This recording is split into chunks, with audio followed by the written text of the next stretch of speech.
once again here at Jack Arrow Oval. Go through the teams quite shortly as play is about to get underway here between the Western Rams and the GSR West Tigers. A monumental moment. I mean, a 50-point loss to the Tigers, but playing in the first game of the championships, there was a lot to live up to against such a powerful Illawarra South Coast Dragons side, hosts the likes of Kezi Apps, Jillaroo. We'll see how the bounce back factor goes for them today. Normally, if you lose by 50 odd, you're really intentful in the opening exchanges in your next game. So I'm expecting the Tigers to really get after it. And with only the 2 rounds in the women's championships, they'll want to bounce back. Yeah, you know, who knows? Of the time on the field. Who knows? A win could place them in the finals. We'll just quickly go through the Western Rams women's lineup. So we got Regan at the back, Joseph and Hoswell on the wings, Chapman and Catton in the centres. Britt Naden is there. She was injured last week, but back in the side. Becca Ford at halfback. At lock is Alana Ryan in the second row. Meredith Jones, the skipper, and Zalia Griffiths up front. Liapo, Phillips, and Chantel Burgess on the bench. Todd Hunter, Toomey, Evans, Hassan Williams, and Chloe White is the 18. The GSR West Tigers, Joe, you want to run us through that side quickly? I would if I could find the team sheet in front of me. Oh, here we go. Got it. All right. GSR West Tigers. At the fullback, we've got Jasmine Rook, Hannah Watman, Ellie Pinney, Madison Henner, Vanessa Thompson rounding out the back 5. At 6, we've got Summer McAuliffe and Janae Collins in the 7 as we see a bit of open play here. All right, I'll stick at it. Props, we've got Emily Bindley and Piper Seeley. In the hooker, we've got Christy Lee Chalker. Back row of Dana Buttigieg, April Stons and Nikki Pedder. And on the bench, we've got Tyler Wilson, Candice Bell, Chloe Saliba, Tanae Thistleton, and then number 18 is Brienne, as the wind is blowing this team sheet away from me. Brienne Lawrence McKibben. All right, I'm happy with that. Right? That went well. Not a lot of time in between the 18s and the women's. Right back on. Got to familiarise ourselves with these lineups pretty quickly. Maybe they were falling behind time, but our officials for the women's, we've got Bryce Hodham, Shanika Harper, and Adam Callahan doing the double duty on the touchline. And I saw this Rams side last week, although going down 30 points to 6 for there were a few impressive players, Meg Ford being one of them. She was very good. Beck Ford, the skipper from Panorama. Very solid kicking game, so look out for that today. And first look at the GSR West Tigers, like you said, off air, 52 points to 0 against the Dragons. Kezi Apps in amongst the players in that side as we see a penalty, but they'll look to bounce back and should be a good contest. So what are we've got 25-minute halves here in this one? Yep. Okay. So 50 minutes, and you'll see a lot of that. Just the tap restart. Don't even worry about going for touch. Great run there, Chantel Burgess. I don't think there was any chance of her passing the ball then. No way in hell. Here's Phillips. So Ford in at dummy half, and now they come back on the inside to Regan. The numbers on the left here if they want to use it. And that's the side that they come. Dummy there by the 5'8", and straight through. It's Brittany Naden, who was injured last week, back on the field this week. And she gets the opening 4-pointer here. That's what it takes, a penalty. You get some field position quickly, and the Tigers were late to react on their right-hand edge there. There was quite a big overlap, about 5-on-3, and that's what happens. 4-0 with a kick to come, and at least myself, I watched the last game, and this is my second one. I'm yet to see a conversion. Well, I hope they brought their kicking boots, the girls.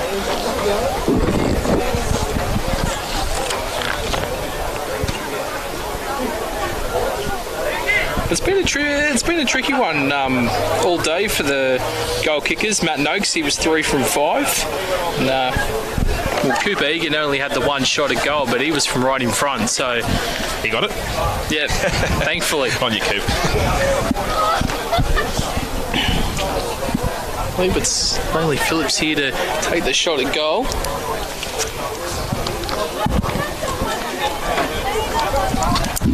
It only scored the one try last week. Good to get on the board early here. Hey, look, they'll score more than one if they plenty more than one if they come. Well, they continue the intent they started the game with. GSR Tigers.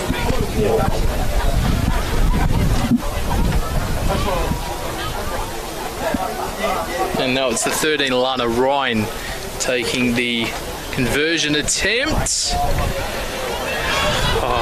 I hope we see a goal in the remaining matches. Conversion was unsuccessful. Score remains at Rams 4, Tigers.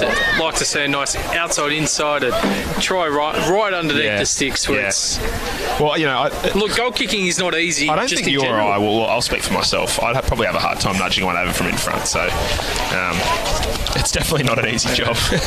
Even when you're in front, the nerves play on you. Yeah. You know, you're playing in front of your friends and family. Boy. People don't forget missed conversions from in front. So let's just call goal kicking really, really hard in general, because that's what it's looked like today. Well, it's a skill that not a lot of players possess. Yeah. You know, some can goal kick, but how many can you say can goal kick at an elite level? Well, yeah. You've even got NRL players who are kicking below 70% and they're team's first choice kickers, so it's very difficult to do. Great take there. Very good take. Saves the dropout. She wants to probably get away from the sideline.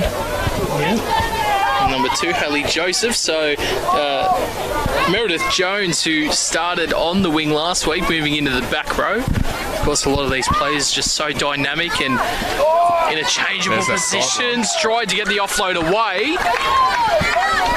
She's just been bundled into touch there, Emily Catton. An early error made from the Rams there. Really. Just had to stay away from that touchline. Yeah, well, you don't want to run it back alongside the touchline. They probably played the ball about 3 or 4 metres in from touch, and then when your ensuing run is also close to the sideline. Going towards the short side, that's what happens. You know, you've got to centre things up, as quickly as you can, and it's something that has kind of increased in the last decade. You see people, if you're anywhere from 10 in or closer to the sideline, you're a real chance of being pushed over, and we saw it there. So they've got to be careful with that. Moving forward, look inside the 20 of the Rams there with Jasmine Rook. GSR, real opportunity that they have to capitalise. Is April Stons.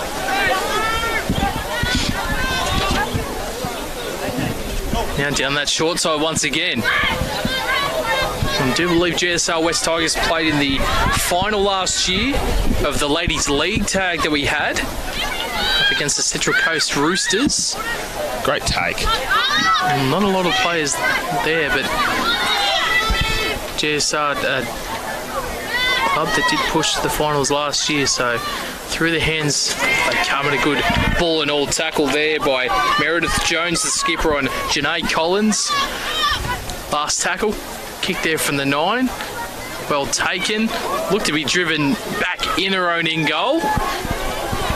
Just play it metres shy of the goal line. Not a whole lot thrown at the Rams there. They didn't have to. They weren't really kept guessing much from a defensive standpoint. I think the Tigers will want to do more with their field position moving forward. A lot of one-out stuff, and look, obviously when you shifting the ball goes a long way, as we saw in the last game. So they'll want to get it through more sets of hands next time they're knocking on the door for sure. Here's as 4. The Rams work it out.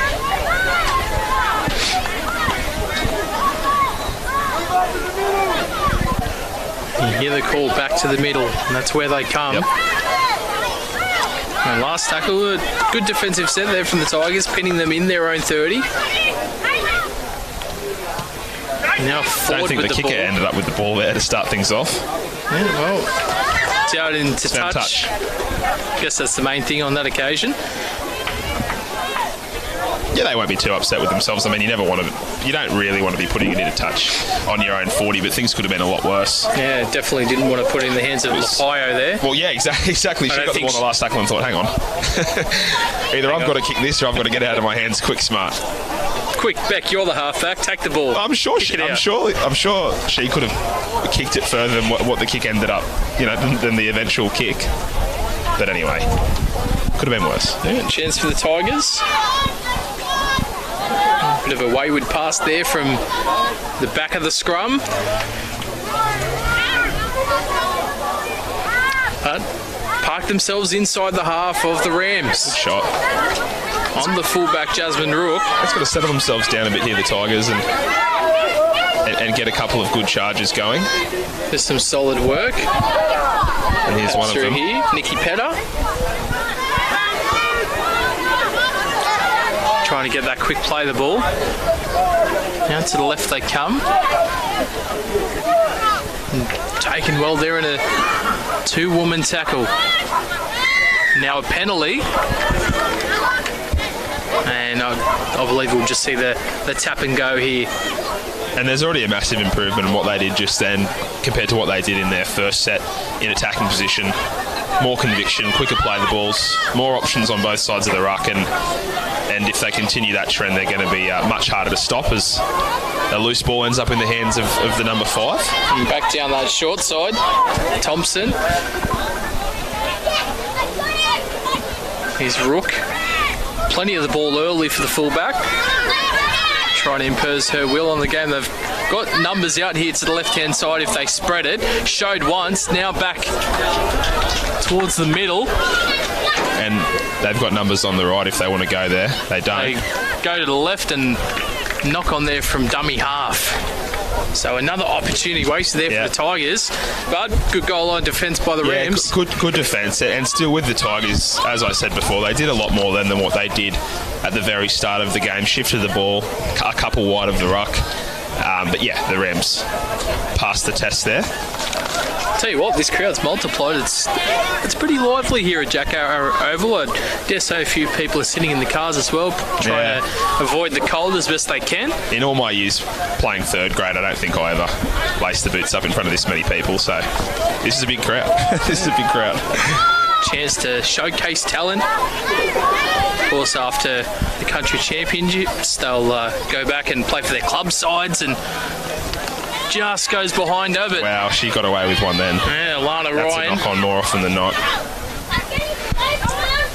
But some pressure here defensively from GSR, and the Rams have been pinned inside their own half the majority of this game so far. Here's Liapo.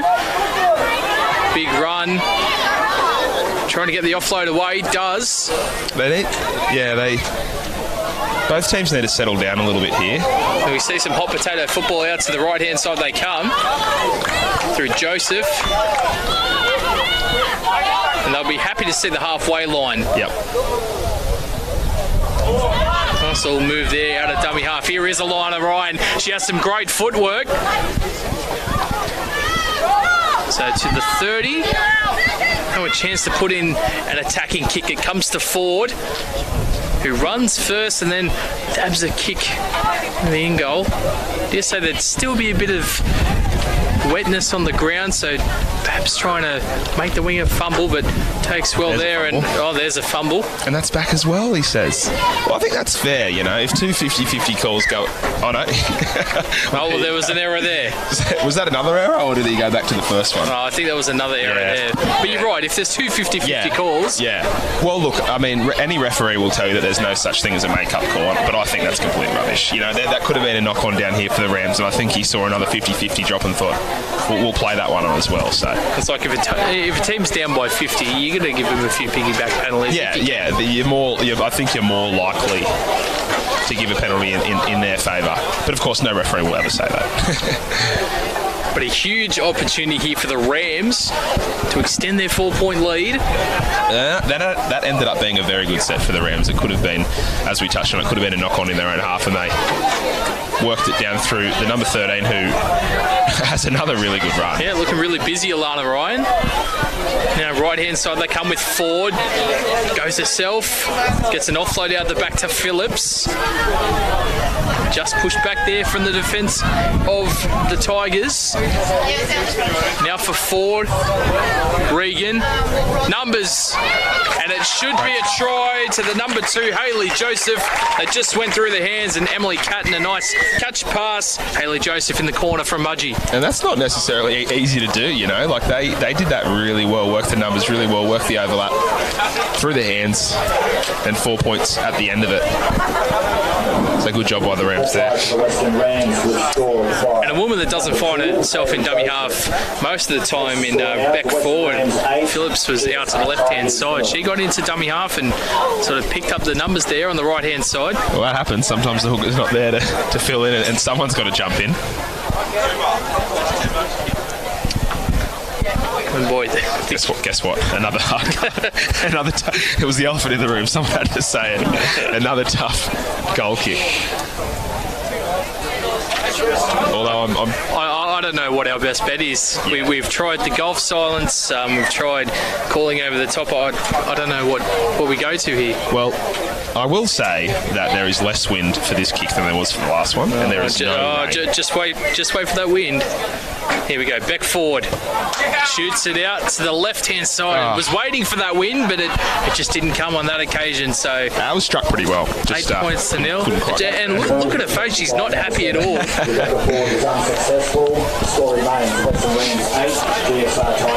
They're going up by fours. It keeps the contest close with just under 10 minutes remaining in this first half.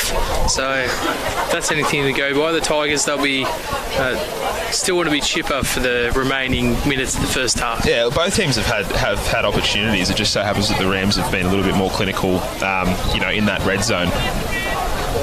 Yeah, the Tigers have had the ball in position. They just need to add a little bit more to what they're doing from an attacking standpoint, and once they do that, it wouldn't surprise me if the points followed. It's been relatively even, but the Rams just a bit crisper with the ball in hand at the moment. Those playmakers definitely coming into play.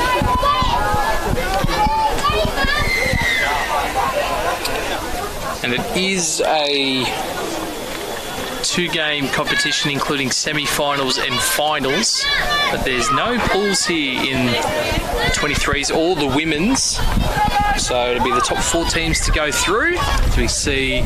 No, he's just asking her to go back and play the ball on the mark. Sometimes you see they're given a penalty or a knock on, or just really a couple steps over the mark. I think that's important to mention too. You said it's only a 2-game competition for all these teams, and then you talk about the boys who played previously. That's their 5th game now, so it's going to be a lot easier to have things sorted out by your 5th game as opposed to your 2nd game. So you can understand why there's been a little bit of chemistry issues from both teams here, because look, it's only your 2nd run around, and a lot of these girls are probably playing with each other for the first time as the Rams get. So that's not the 13 again, is it? Oh, it's a penalty. Either way. But I think it's the 9 out of dummy half there, Phillips. But yeah, unlike the 23s where you might see a lot of players that have played together through the 23s last year, this being the first year of the women's tackle comp, as that kick, did that go just sideways, or? I think we're probably let's go with about a 30-centimetre gain, or maybe not even. The wind just got into that. I tell you what, it comes and goes as it pleases. Yeah, it does. Look at it. It always seems to rock up when the ball's in the air. It's ridiculous. Can't get a break, these kickers. Yeah, so 10-team competition for both the ladies and the 23s, and the top 4 teams go through to the semi-finals, and I believe it'll be 1 versus 4, 2 versus 3 format. So Chantel Burgess comes off after a good stint. Yeah, had some really good runs. So Phillips out to the left-hand side now with Ford. She's looked lively early. A dummy there. Just looking to get their 3rd try or force some pressure here. She's really onto everything, isn't she, Ford? She's touched the ball a lot. She looks really comfy. Oh, here comes Ryan. Nice ball out there to the winger. Can she get it down? She does. So number 5, Molly Hoswell from Woodbridge. Nice play out there on the left-hand side. He spoke about Beck Ford just seeing the numbers out there to the left-hand side, got into dummy half, and another nice catch pass backline movement. And again, that's all that's been missing from the Tigers' attack when they get down there. Just some of those polished shifts, and the Rams did it on their right side last time, and they come back to the left and show they're equally as capable on the other side. And they've set up another tricky goal kick and take a 12-0 lead. But that was really good, and probably stemmed from I guess forward's vision. But she had the ball in first receiver, one tackle, and then 2 tackles later she was in acting half. She's, her fingerprints are all over this early buff. Yeah, wants her hands on the ball as much as she possibly can. Yeah, she threw a little basketball pass in there as well in the last set, popping it off the chest. Little offload to the Griffiths in jersey number 12, but won't be happy or stoked. Although some goal kickers love the opportunity to convert from out wide, but when we saw with Tyler Colley in the 18s, it has not been a good day at all for the goal kickers. See how she strikes this one, and this one just short and just way to the right, so no luck at all. 5 minutes to go, 12 points to nil the score. Well, 2 converted tries. If they can score a try before half time underneath the 6, it's only a 6-point differential. Look, if the girls had their eyes on the previous game, they would know that all it takes is some good defensive efforts, and then field position can very easily turn into points. The under-18s Tigers did a really good job absorbing pressure, and they went down 12-0 as well. And for a large part of that game, they were right in it. So the Tigers just need to stay the course, and they'll be fine.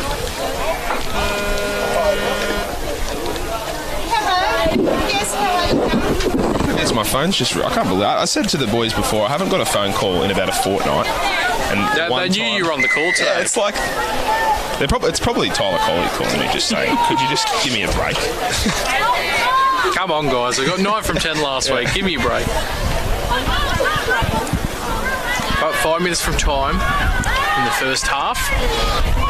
The Rams won't want to make an error here. There is the try scorer as well, so both the wingers getting in the try scoring action. There's Demi Chapman.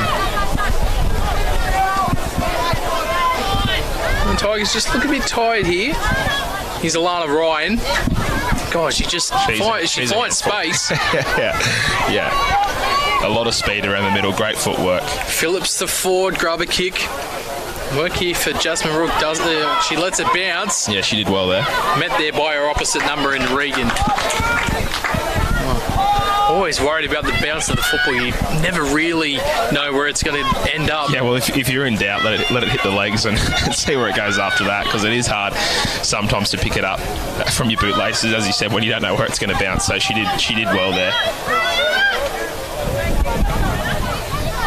I believe that's the big 18. Shot. Getting hit there. Cassie Toomey in amongst the tacklers, as well as Anna Evans. Hasn't seen a lot of the ball, Janae Collins, but the ball that she has seen, she's looked lively as well as her opposite in forward. Someone had to race in the dummy half last tackle and really just rushing a kick down there to Regan, and they're going to get a penalty. Marcus not square. So tackle 5. Speaking about those late penalties in the games before that we've had, just really helps. Yeah, that's a let off for the Tigers. They had a pretty disorganised set up until that point. But hey, look, with 2 minutes left, they're gonna end up probably playing the ball pretty close to the 20 here, at least. So we'll see what they can do before we get to the half. 50 metres to travel. Yep. Here comes Petta. And she's been busy, as you'd expect from your skipper. That's it. Hard carries up through the middle, through back in defence there.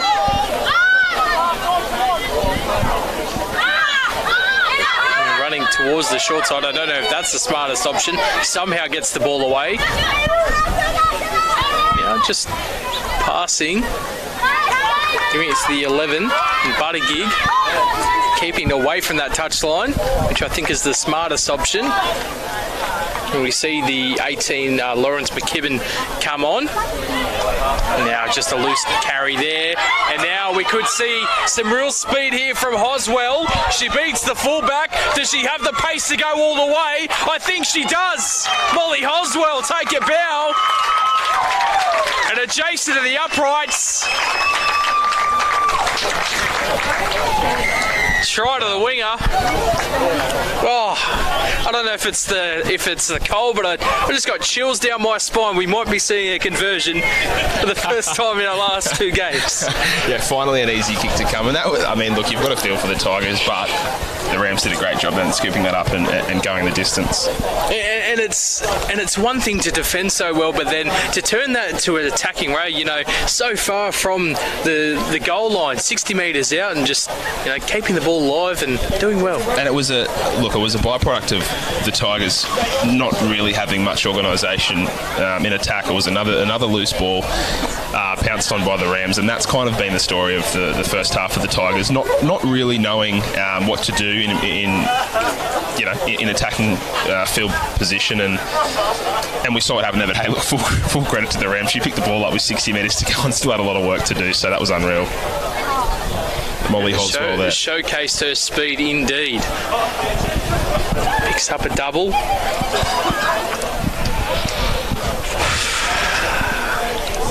Deep breath with 3 seconds to go.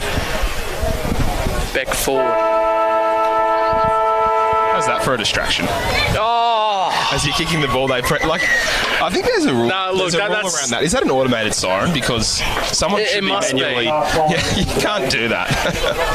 I think if I'm the referee, Bryce Hodden, I'd say, no, look, time off. Yeah. We're going to give you a re-kick. But we've seen 4 tries from the Western Rams. We have a 16 points to 0 scoreline. Lead the GSR West Tigers in the second round of the Women's Championships. The try scorers Hayley Joseph, Britt Naden, and Molly Hoswell with a try double. Don't go anywhere, or if you are, grab a cold beverage and come back for the second half of the Women's Country Championships. Graham.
live and back here. Jack Arrow over once again at Bathurst for our third game of coverage, the second half of the Women's Country Championships.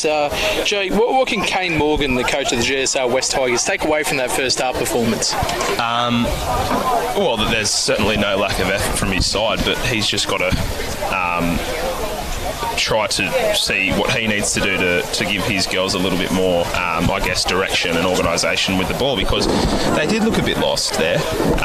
And look, it's possible that confidence is a bit of an issue because they did cop that heavy loss last week. So they do look a little bit out of sorts, but they're aiming up defensively, they're running hard, but they just need to get a little bit more pieces in place with the ball in hand. Maybe the half needs to come in and play a little bit more first receiver and try to structure things around a little bit more. That's what she did before Bathurst had that runaway try. But something needs to happen. They need to be more direct. They need to have more options on both sides of the ruck, and hopefully that leads to at least a try or two in the second half. We see Beck Ford start the second half for the Western Rams. 4 tries to zip in that first half. Looking to pile on the points in the second and hopefully book a spot in the semi-finals in the inaugural Women's Country Championships. Look to the left-hand side. I believe that's Hassan Williams there in 17. It is. Kayla was pretty impressive last week in the loss to Monaro. Coming off the bench to add a bit of impact as Ford. A nice ball and a bit of space there. The pass not what she wanted, but still keeping the ball alive through Meredith Jones. I don't want to jinx this, but the rain's gone away and the sun's slightly coming out. A really solid run here. But it was the last tackle, so they gain a lot of metres but didn't get a kick into the in goal. The 10 metres out from their own line, GSR. And here goes Nikki Petter again. I don't know, maybe it's just lock forwards. They get through a lot of work. Yeah, she'd be creeping up towards double-digit carries already. She's done really well. And typically, sometimes you find it goes unnoticed. They're the real unsung heroes of rugby league, the lock forward. Yeah, well, as I said in the previous game, they're oftentimes one of the tougher players on your team, and they're just there when your team needs them, both offensively and defensively, and that's certainly the case here for the skipper, Petter, as they try to get out of there, and she might have another run here. Yeah, exactly. And that's much better from the Tigers. Like, as I said, if you bring the half back into things, Collins, and kind of let her figure out where the ball's going, it can bring a lot more direction to your attack, and that's a really good set and probably close to their best set of the game. And if they continually do that, field position will follow. They've just got to make some tackles here. Yeah, well, they're going to struggle here with Heidi Regan. Yeah. Up through the middle, gets the offload away to Phillips. Don't want to let her loose. That's a penalty. Yeah. Thought it would have been called as a Tigers woman down in back play. It's the 14 Todd Hunter who's up and running, acting half. Oh, what a shame that would be. Madison Hanna warming up on the sideline for GSR as the Rams come to the right-hand side. Time's still not blown off by the referee. Interesting. I wonder if he hasn't seen any down in back play, but the Rams have an advantage at the moment. They come out to the left-hand side here with Ford. Dummy couldn't get the pass away. Here comes the last tackle, trying to get her off the field so they can make that interchange. Here comes Phillips, and well, they'll breathe a sigh of relief after that one. That's a big stand from the Tigers. Player down, only had 12 on the line there, so they'll be very happy to hold the Rams out. Because it's getting to the point where if you concede a try early in this second half to the Rams, you've got a massive, uphill battle to undergo to get back into the game. So very good there for not conceding a try, and hopefully the skipper is okay. It's a real shame because she's been so good, probably one of the better players on the field for GSR today. Really worked hard from the front. Yeah, I think she's got... It looks like a shoulder, but she doesn't look to be in too much pain. Maybe just a stinger or something that she wants to get some ice on and get back out there, but she looks all right, just a bit sore, as you'd expect with the runs that she's been taking. So if we don't see her back out there, hopefully she's all right, and I think she is, as her replacement takes it from the base of the scrum there. Taken there by Hassan Williams, jersey 17. And that's going to be a well-needed penalty. Yeah, I think they need to get their hands in the halves more. Micallef and Collins, sort of let them dictate their own terms and have the forwards running onto the ball. I feel like their forwards have been pretty flat-footed thus far. Yeah, and there's been a bit of a lack of direction and organisation, and that's exactly what your halves are there for. So, and I think they're looking to do that, get the halves involved a little bit more, and that should lead to, I guess, just some better decisions in terms of where they're running the ball. There is Summer Micallef. Loose shoelace. She'll go down and tie that as Ston's the replacement for the skipper. Will go down and play the ball. Away to the left-hand side they come. It's Saliba. Now for Kirsty Lee Chalker. Ball back away. A decent set thus far off the penalty. A one-on-one play at the ball from Phillips. It'll be a knock-on.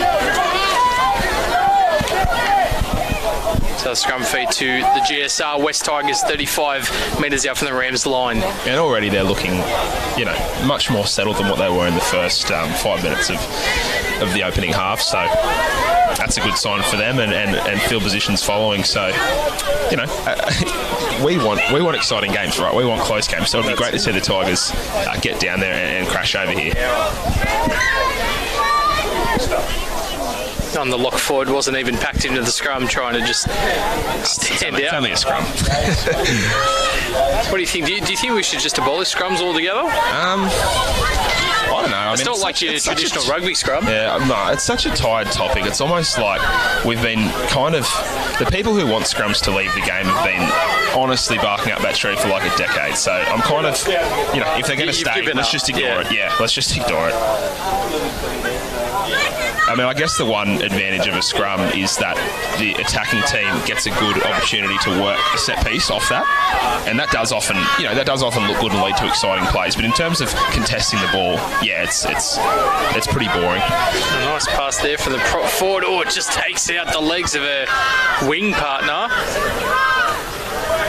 Some numbers here in defence for the Rams, some numbers for the Tigers if they shift it to the left-hand side. Vanessa Thompson calling for the ball. There's the kick into the in-goal. Awkward sort of kick, and it's just going to roll dead in goal.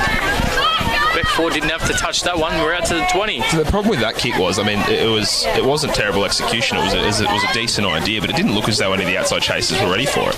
And that's something you need to be, on the same page for, because you don't have that long before it goes over the dead ball line. And mate, I'm not sure if they have plans for the acting half to kick the ball, but it's not typically something that happens with a team, and maybe they need to communicate better. Yeah, because it didn't look like the chasers were anywhere close to flat enough to contest that. And it was just sort of kick and hope that it stays in the in-goal. Yeah. On the Rams, all of a sudden, are up to halfway. Some more interchanges being made. A ball on the inside from Ford to Phillips, and now through the hands out to the winger in Hayley Joseph, one of our try scorers, along with Hoswell and Naden.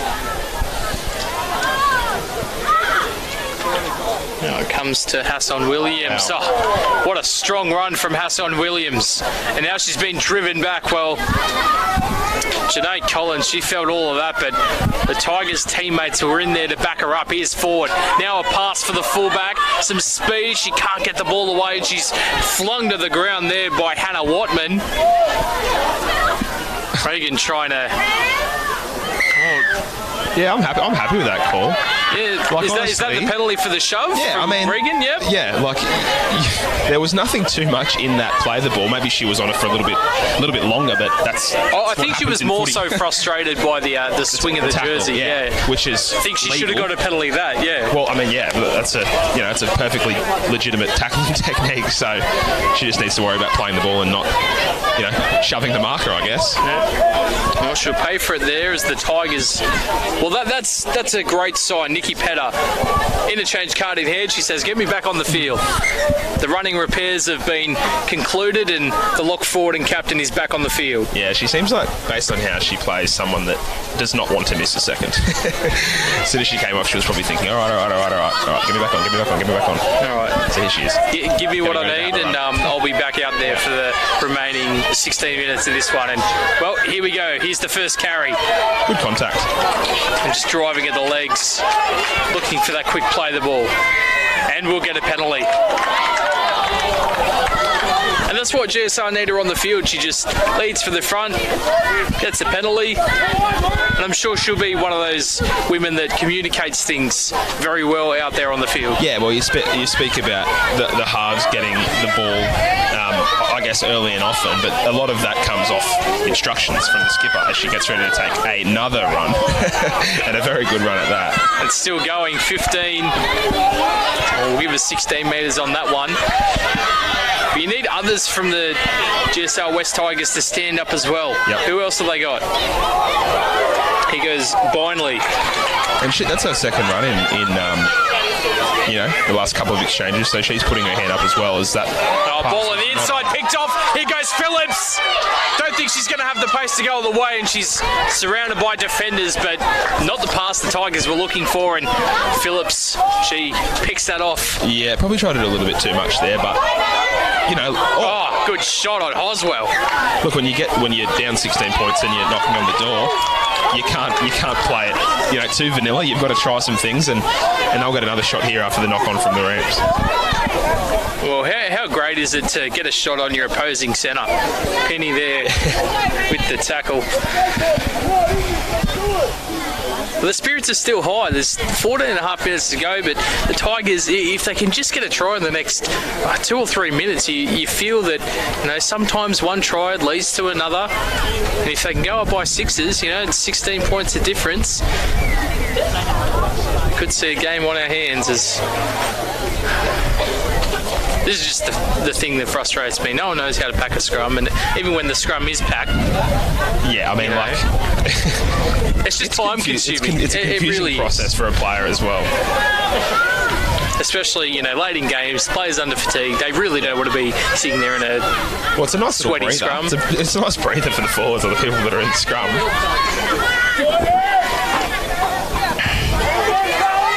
The Tigers 40 out. And now a penalty as the fullback comes off in Jasmine Rourke, and that's a penalty against the Tigers.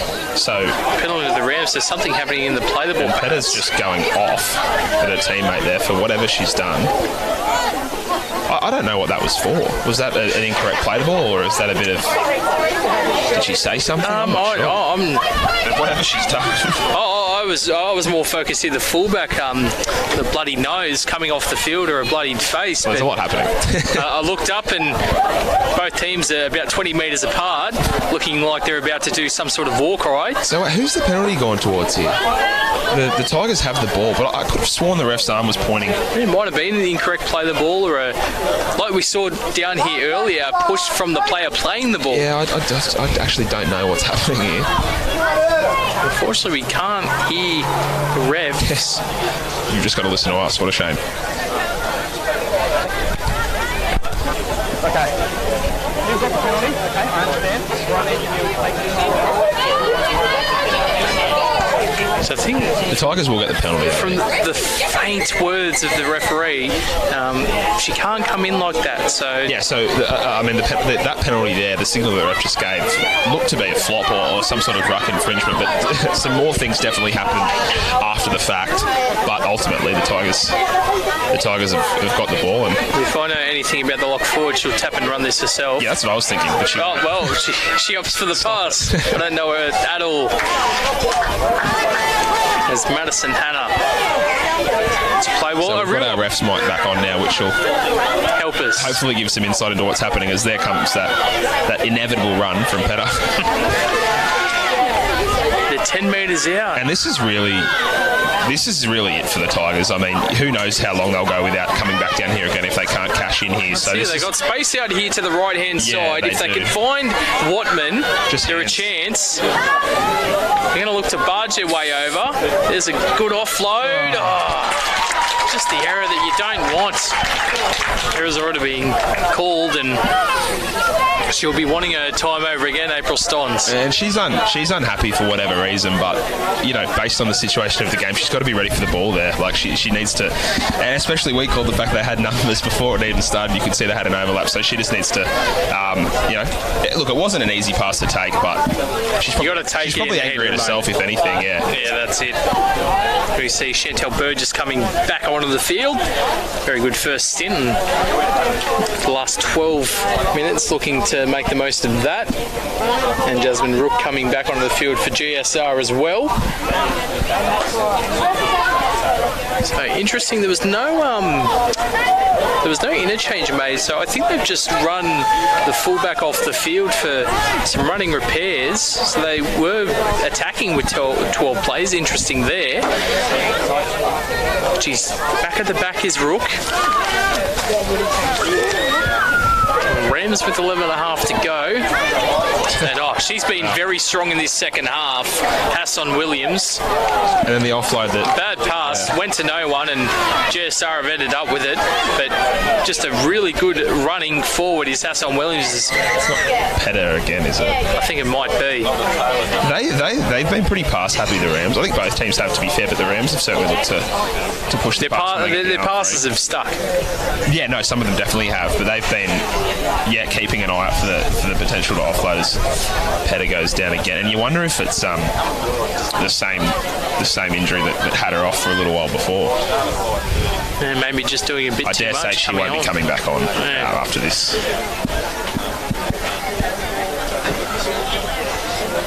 Always like to applaud our trainers getting on the field and taking care of the players.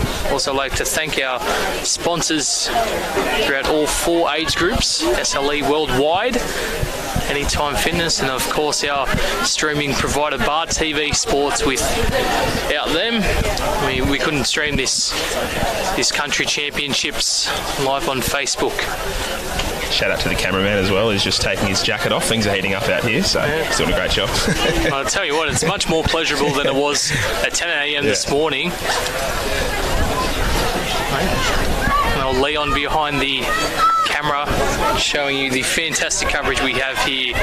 The first 3 games, and I'm sure for the 23's as well. And again, solid contact there from the Rams, driving her back.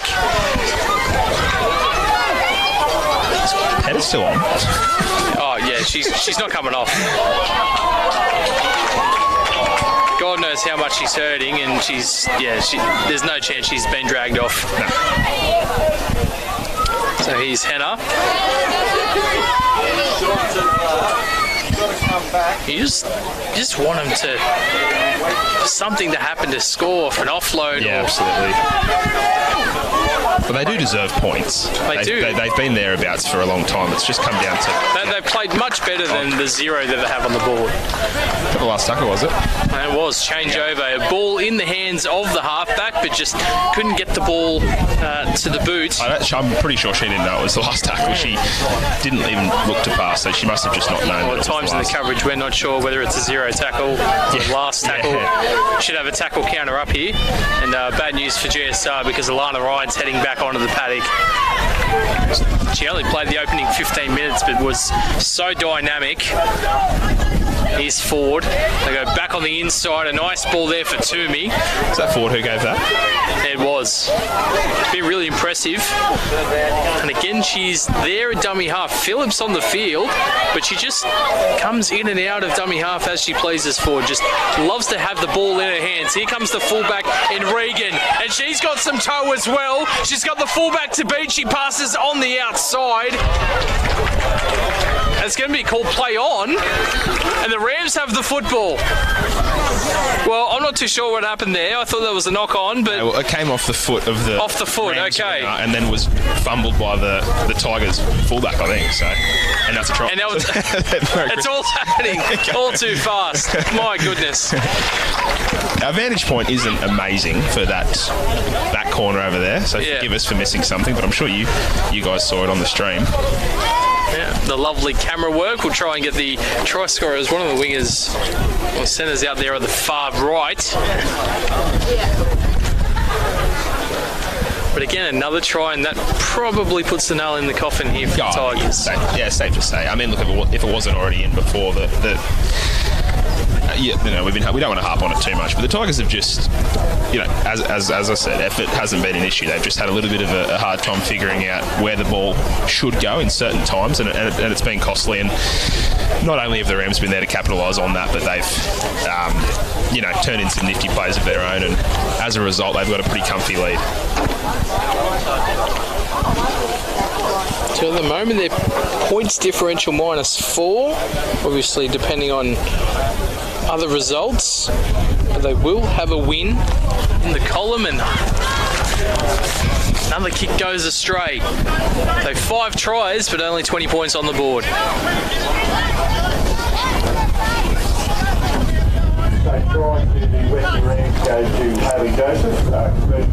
So a double for Joseph, a double for Hoswell. Wingers getting in amongst it here. Well, I know it's 7.5 to go, but not what you like to see, that players sort of walking back, heads down. They know that the result is in the bag. But Kay Morgan will want to see the best out of his team in the last 7.5 minutes and try and get some points on the football field.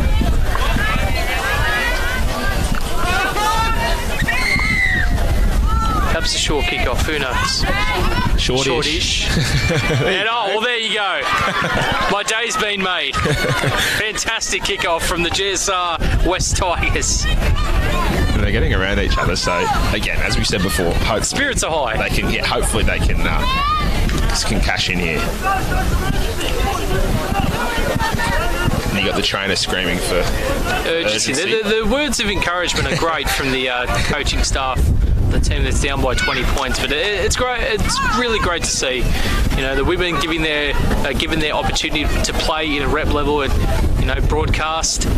Oh, there's been some stars out there today on both sides of the field. And look, the only thing, we said it at the top, you play your second game in a campaign as opposed to the boys who have played 5. It's going to be harder to get things down pat and figure out those roles, chemistry, things like that. So, taking all that into consideration, both teams have been really good, and we really hope for the Tigers' sake they can crash over here, because it'd be good to see them get rewarded for what has been a pretty spirited performance from them. And this girl right here really deserves one. Looks for one. Chalker. Oh, good defence from Phillips. Good offload equally. Yeah, just this goal line difference from the Rams are just racing up, and same way here for the Tigers. They should be, but they won't.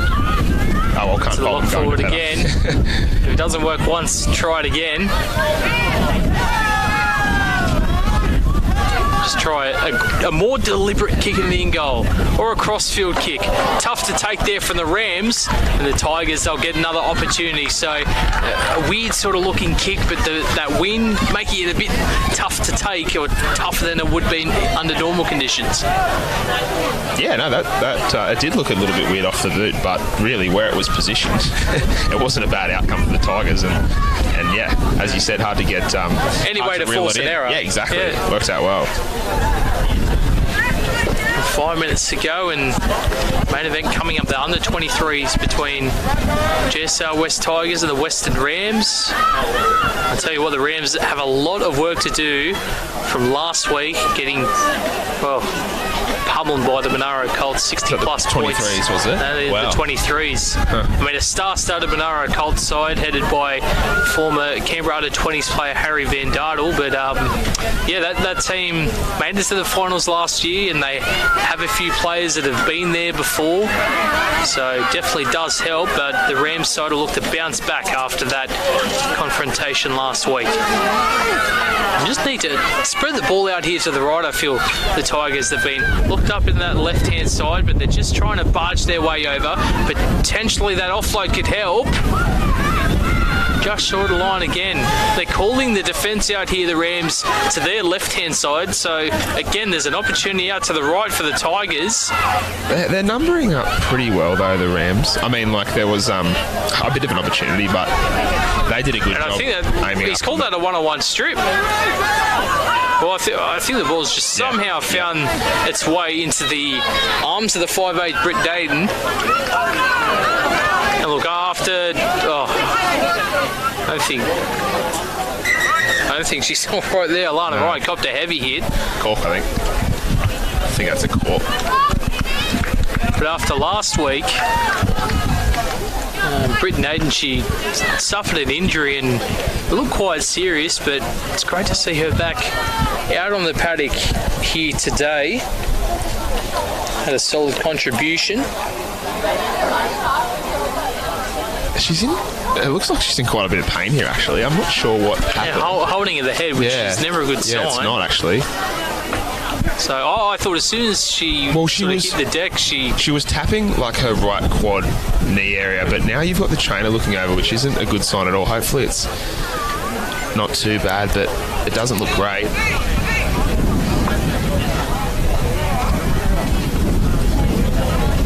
You know, it looks more likely to be her left leg at this point. She might have just been whacking her right leg because she was in so much pain. Well, maybe it's just full body pain. She just got whacked all over.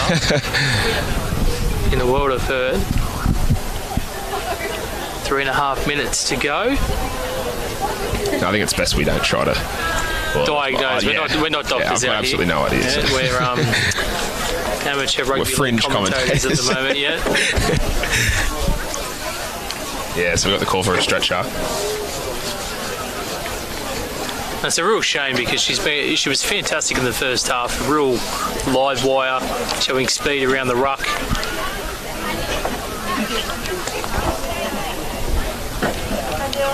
It's often those tackles that don't look to be too problematic that result in some of the more serious injuries, because they didn't look to be too much in that. But you can only assume her leg got caught in an awkward position underneath herself or underneath an opposition player, and those are always the worst as well. Yeah.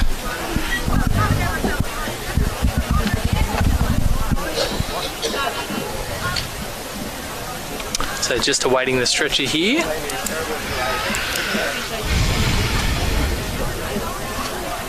All the concern with Lana Ryan of the Goannas at number 13.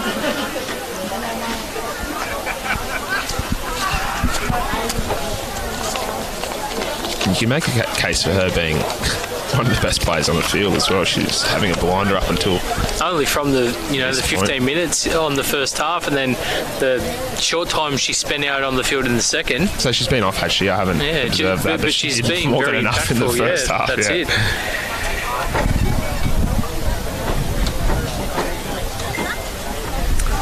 So just while we have this break in play, revising the scores from earlier today, the under-16s Western Rams going through the Southern Pool undefeated, beating the GSR West Tigers 26 points to 0. And try scorers in that one, Brendan Hamilton, a hat-trick of tries, the 95-metre intercept try also, and Mitchell Wilson and Aston Warwick, the other try scorers, along with Finley Nielsen. So they will play the winner of the Monaro Colts and Penrith Panthers will try and get a score update for us as well. But in the Northern Pool semi-final will be the Northern Rivers Titans, who defeated the Greater Northern Tigers today 40 points to 10. They will take on the North Coast Bulldogs, who were a point behind the Tigers, but with a win over the Newcastle Development Squad. And the Tigers losing to the Titans. They jumped up into second. Play the Titans, who are also undefeated in the Northern Pool. The 18s, we saw no goals in the 18s as the Rams took it out 24 points to 4.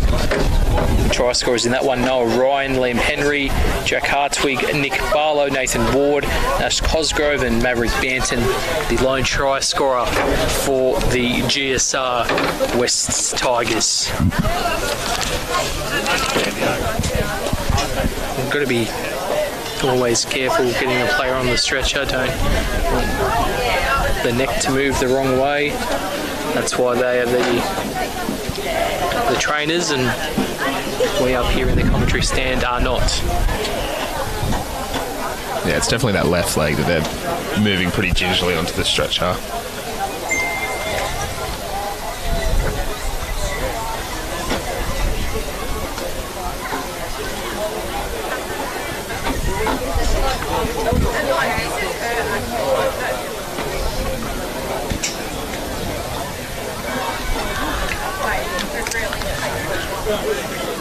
Full time in the women's between the Illawarra South Coast Dragons and the Riverina Bulls. The Dragons getting up by 2 points, 16 points to 14. And that will probably lead them somewhere up the top of the ladder. And like we said before, the star player like Kezi Abs being in and around your squad, it definitely does help.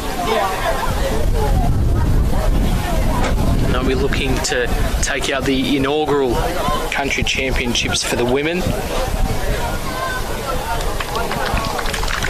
And a round of applause from around the ground.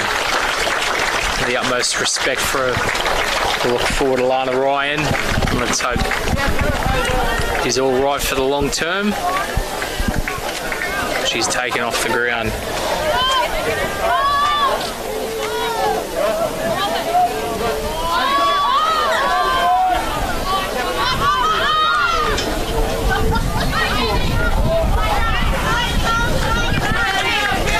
Time in the Laurie Daly Cup, it is 12 points to 10. The Panthers over the Colts to try and get a score update from the Andrew Johns Cup live at Queen Bean. But for now, we've got 3 minutes remaining in the women's championships here, with the Rams leading 20 points to 0. I don't think too many risks will be taken, although we see a pass out here to the right-hand side. Some nice movement there, but just over the touchline. But again, you're up by 20 points. You like to chance your arm a bit more. Yeah, well, I mean, as we touched on before, they've been looking to get the arm free more often than not, the Rams. And it's been coming from Hayley Liapo as well. She's been really keen to pop it out the back. Tough to tackle, and about 4 plays in the tackle gets that offload. Well, being that tall, it's always a lot easier to kind of lift the ball up and throw it back over the players who are trying to tackle you. And she's done that like probably half a dozen times so far, and it's come good more often than not, really. You know, her and Hassel Williams just both... Well, Hassel Williams has been the more damaging runner in my opinion, but like you said, someone so tall, as we see an error there from the Tigers. Well, both props for the Rams have been good, because Chantel Burgess has been good. She had some really damaging runs in the early part, and she's still out there now, so she's been good too. So you really can't fault any players on the Rams team. There's been several standouts today. All right, player of the match for the Rams. Who have you got? Well, I mean, it's easy to say Ford, and I don't think, something tells me she's had no shortage of player of the match, I suppose we should say, in her day. So I might go. Oh, gee, look, there's been so many.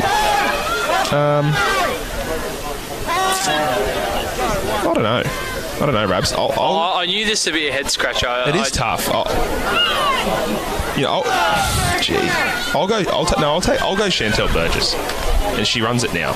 and I'll take her because she's had some really damaging runs, including that one. This is another one, yeah. Still looking for the try line. And I don't feel like we've spoken about her as much as some of the others, so I'll give her a shout out because she has been really good. Well, here comes Ford. The nice pass there and an offload. There should be another try to finish off what has been a fantastic day for the Western Rams in the women's competition. It is the fullback, Heidi Regan, who gets over from Woodbridge, extends this lead here for the Western Rams. And that was really well worked. And they've done that. They've probably scored 3 or 4 tries of that nature so far today. And that's, I think I've said it already, that's all that's been missing for the Tigers, just the ability to shift the ball, smoothly and put it in the hands of your outside backs and get over. But that's something that won't take too long for the Tigers to get onto. They just need to, spend a bit more time, I suppose, getting to know how each other play in the back line, and things like that will come for them. But that's all that's been the difference today, really. The Rams have just had a little bit more polish, starting with forward, and when they've swung it out wide, they've just looked a little bit better. And that's ultimately led to the points they've scored and the win that they've got today as we watch another tough goal kick. Looks promising. Oh. It's over! Thank goodness! Oh, Beck Ford, she gets it over. The flags go up. Finally. Oh, so what a kick from touch. For those who aren't following, that's the first conversion we've seen since the first game of the day. So. And it was a tough... arguably the toughest. Yeah, tough going for the kickers in the 16s as well. But, that was a good moment, but a good moment here for the Rams as well. And that 2 points actually puts them in positive plus-minus differential. And, who knows, one win, it could lead them into finals if the teams that won their first-round matches go on to lose their second-round matches. Well, based on what you said about the Rams last week and how they, were touched up a little bit, in all fairness, to a star-studded team, they'd be really happy with how they bounced back today. And look, as for the Tigers, obviously it's a tough pill to swallow, but they've got a whole team full of girls who really want to be there and really put in. So, that's the foundation. As long as they keep working hard like that, they'll have wins to come in the near future, I'm sure. So good job for both teams. It was a good game. And also, as we look to evolve this competition, perhaps a longer competition of maybe 3, 4, 5 rounds, it'll help with those combinations of these girls coming up through the ranks and getting to play with each other, getting more familiar with one another, and overall making a better competition. Yeah. Well, look, the Tigers would be a bit upset that they, I guess, weren't able to play. They would probably admit they haven't played close to their best footy yet, but they all look to be pretty happy walking off. I think they're just pumped that they're able to play alongside each other and have a crack, on the footy field, and they really did that today. So, as you said, a little bit more playing time, maybe a competition that's a little bit longer than 2 games, and they'll be able to work those combinations and do a little bit better with the ball in hand. But no, they were really good today. Well, that's the end of the Women's Country Championships for round 2. Our main event coming up shortly. The Western Rams up against the GSR West Tigers. The Rams touched up last week by the Monaro Colts. Can they come back, or will the GSR West Tigers come through and get the victory?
run things quickly today.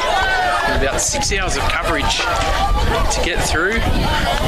Welcome to the 23's. The West Tigers up against the Western Rams. A run through the Tigers side. Daniel Muir is the fullback. Joey Pito on the wings, accompanied by Alan Shipley. Joseph Falava'au is the centre, along with Jacob Wright. In the halves, Samuel Grace, Will Kerr. Blocking the scrum, Still Brown is the skipper. Jack Davey and Benjamin Powers as we see the Rams run out.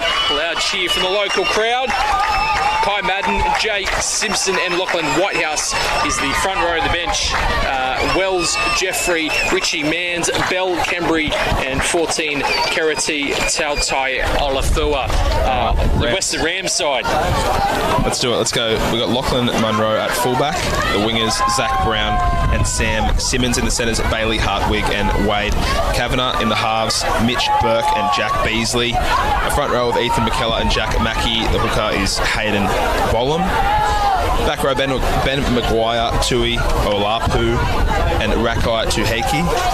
And a bench of John, what do you reckon?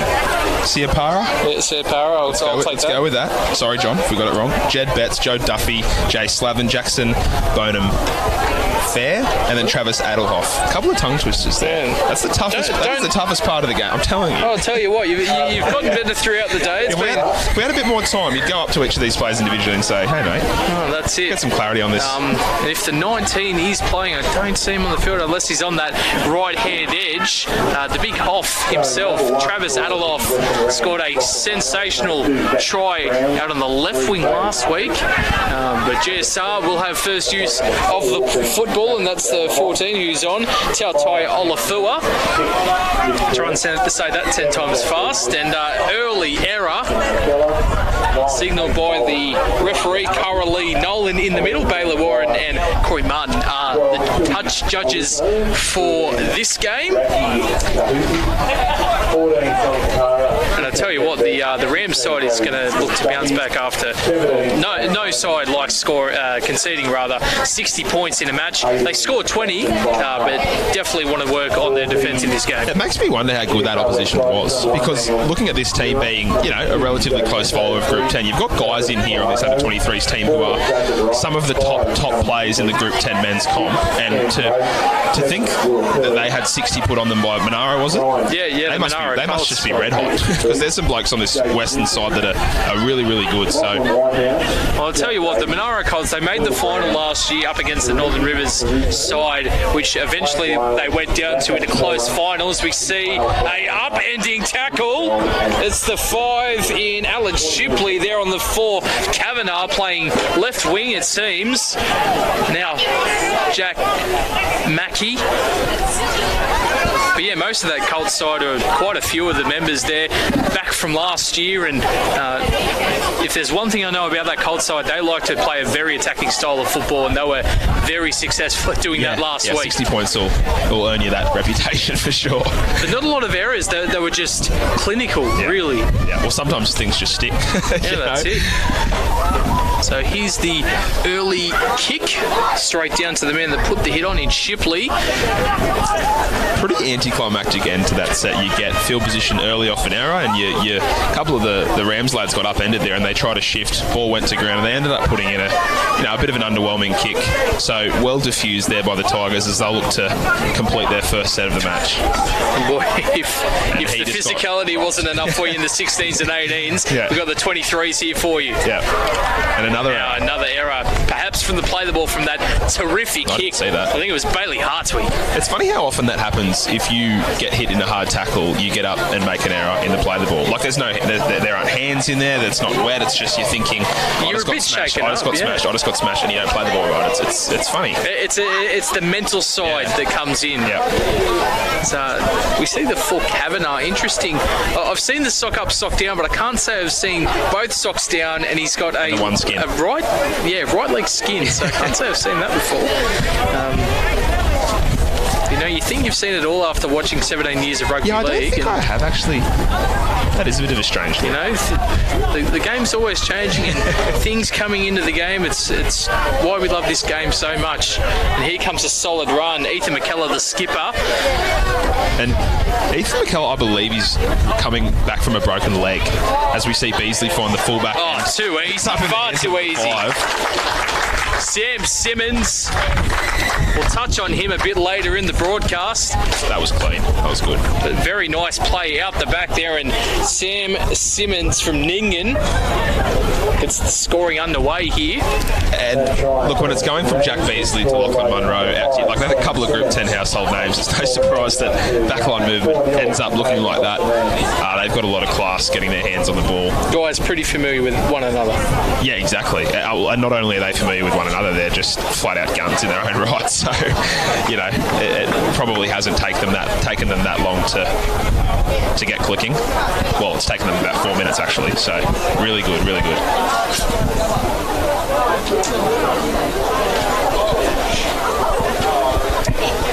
I believe it'll be Bailey Hartsweek, yep. And, well, who wants to be a goal kicker on a day like today? No one's scoring tries underneath the uprights. It's just been tries out wide all round. And that breeze to speak of as well.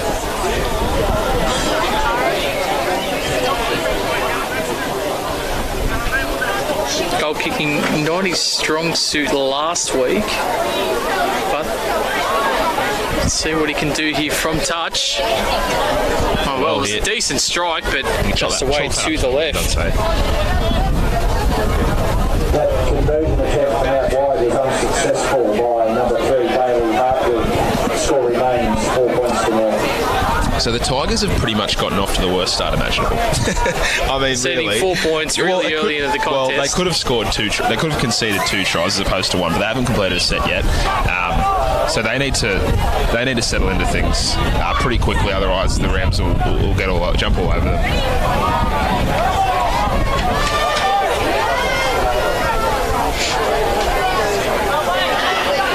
Just reading up here on the man. I said I was going to speak about him later in the broadcast. I thought I'd speak about it here.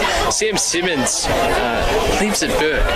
Around a 4-hour trip for him just to get to training. Wow. So he's travelled some distance. That is commitment. And touch under 560 kilometres he would have had to travel. Obviously, he probably would have came with the camp last night. I don't know. He could have done the round trip in one day. You never know. I was thinking about doing that last week when I went down to Park, but I thought, I'd rather sleep at about 5 a.m. in the morning. But Sam Simmons. Well, I came here from the Central Coast last night, and I woke up this morning, my alarm went off, and I thought, oh boy, I don't know if I'm going to be able to make it for the first game. And alas, I missed it. So you've done well getting here on time. Well, I knew there was going to be a bit of traffic and miserable weather. It's cleared up here for the last game today. So it should. We've dealt with enough rain. Here comes Hartwig. He beats one tackle. He's got some room to move. Gets the offload out the back on the floor. I thought that was still alive, but it's been called a knock on there from the referee. That's interesting. I didn't. Oh well, look. She's right there. We're up here, so yeah, we'll back up. She's got the better view, the better judgment there on the pitch. So the Tigers led off there. Yeah. Can you imagine that? Driving 4 hours to training, 4 hours back. That 4 hours to training. Oh, well, surely he's having some Skype sessions. What would you say to the coach? He cannot be making all of those. Coach. I'll ask him after the game. I'll say, look, what's your hit rate with training? Have you made them all? No, perhaps he says the words to the coach now. Look, can you make training a bit earlier? I need to get home. Well, yeah, at a reasonable hour. But if he's working if he's got a trade, for example, he knocks off at 3. What's he rocking up to training in his fluoro? Like, what's going on? I don't know. Just a testament to the hard worker he might be. Clocks off at 3 and he's straight into training. Yeah. And look, we're looking at some sort of record here. 8 minutes in, the Tigers haven't completed a set. They're over 3. They're forcing passes in their own end.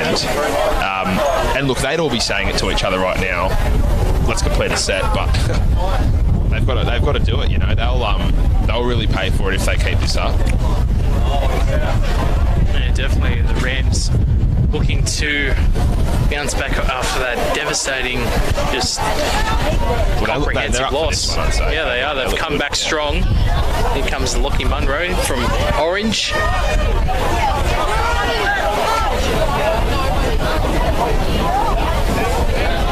Good run. Just the amount of football that's allowed to play that I've noticed, obviously, through these country championships, as we see a ball. It's picked up nicely. He's got some room. Can he score? Can he get it down? Wade Kavanagh, well, he finds himself on the left-hand side of the field this week on the wing, and he's bagged himself a try. Well, wasn't pretty. Bounce fortunes the brave. Yeah. He's picked it up and he's put it down. I think Beasley's probably feeling pretty lucky after that because he threw a pass that skipped off the turf. It was a pretty woeful pass. Yeah, it wasn't great. It was like I can tell you that. It was like a stone skipping across the pond. Yeah, it was. And a lot of the time those ones get called forward. You see it a lot, and I don't know if it's gone forward. Maybe the touchy just feels like punishing the half for just throwing such a shocker. But in that case, it skipped right up to the winger, and he had a lot of work to do, and he was pretty close to the touchline, but he got it down. So props to him, and they go in again. And really, it's not a surprise they've scored again. They've spent the entire 10 minutes of this game down that end, and they've got 8 points to show for it. We've got another hug, and I kid you not, the wind has literally picked up just now as we're talking. Yeah, I've rolled down my sleeves. It's gotten quite cool. Yeah. And it's not going to be any easier for Bailey Hartwig. But yeah, a lot of these players, notice how throughout, especially this sort of area, you sort of play through your school and you play club football and all these rep opportunities, and playing with the same players, these combinations would be so strong. Yeah, well, that certainly looks to be the case so far.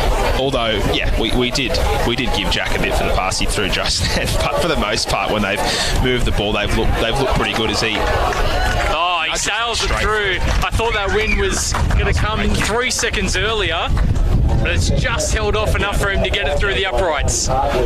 So Hartwig gives us our first goal of the match. It's a 10-point lead to the Western Rams.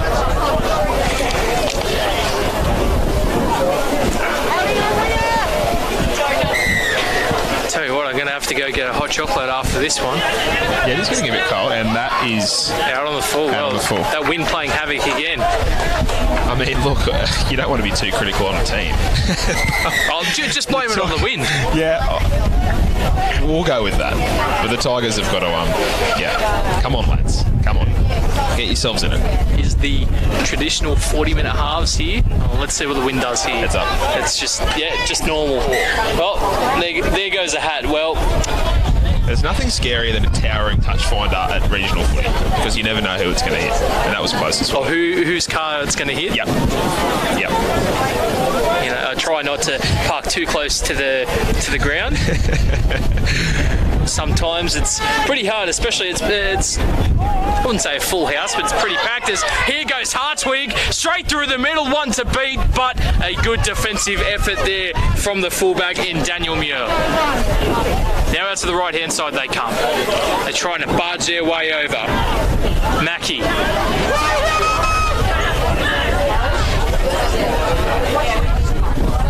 Come out to the left. That's Ben Maguire. It's being held up. Come back out to the 10.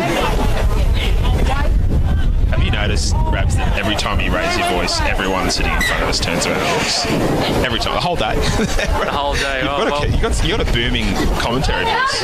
You're drawing attention. It's great. Yeah, well, it's all about the action out there on the field. You know, I don't want them to be looking at me as a spectacular try has been scored. Oh, well, that's what's been happening. We'll have to.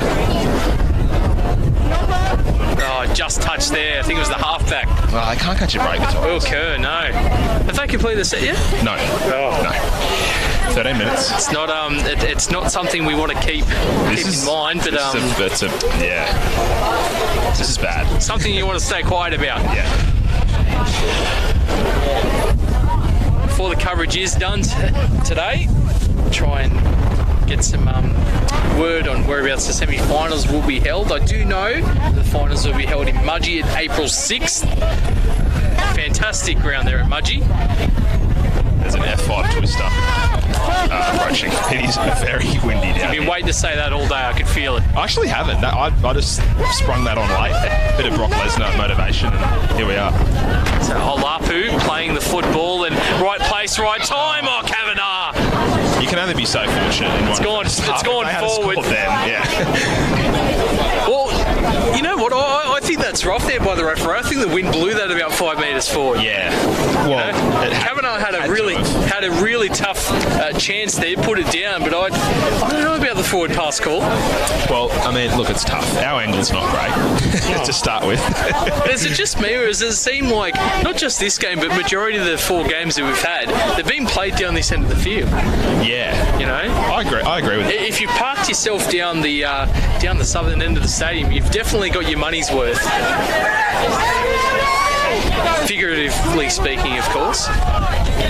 Yeah, no, I do agree. It's been a good end for the car park. A good day for the car park. Especially if you're sitting in your car, you know, getting away from the cold.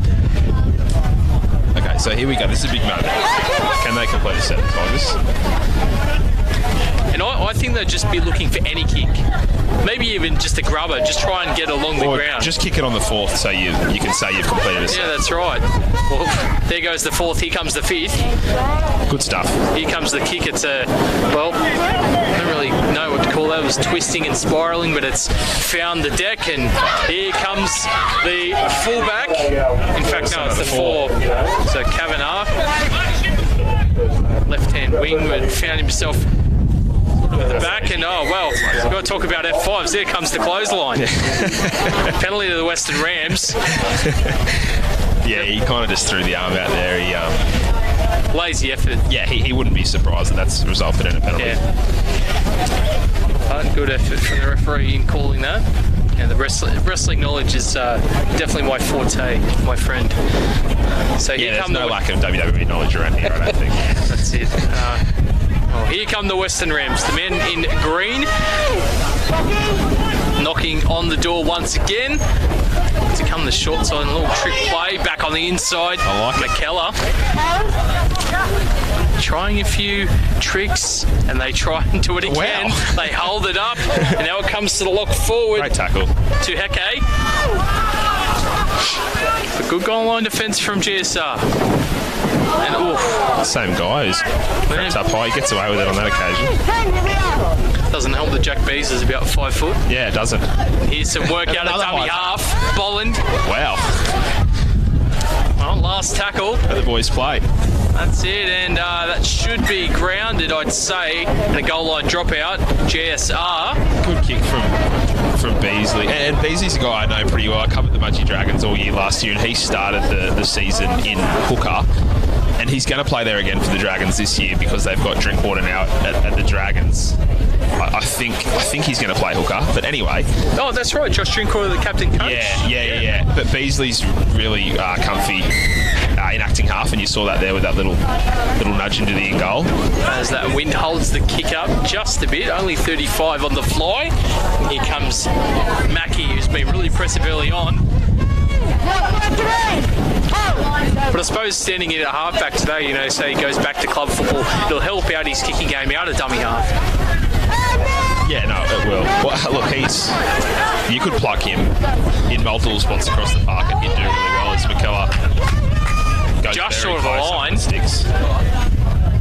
Probably a blade of grass in that. And this wind is just... Here comes the wind relentless. again, and here come the Rams. Doesn't matter, though. And Kavanagh out there for a double whelp. Unfortunately, I don't think Travis Odeloff is on the park today, but Wade Kavanagh takes his spot on the left wing, and he's loving it out there. A try double for him. And you know what? You can put this down to the one skin up, 2 socks down. We spoke about that little fashion statement. Oh, definitely. I'd attribute it largely to that. I'll tell you what, I can't hear myself think this wind. I should have brought an extra jumper. I brought the long sleeve shirt, thinking that might be all right. It says 20 degrees on the old weather app, but I can tell you it feels like it's about 10. Yeah, I never understood that with the weather app. Like, you know how on the weather apps they have real feel. Yeah, 25 degrees. It feels like 30. Well, it's like, can someone explain that to me? Yeah. Why isn't it 31? Why isn't it just, if it feels like 31, can't it just be 31?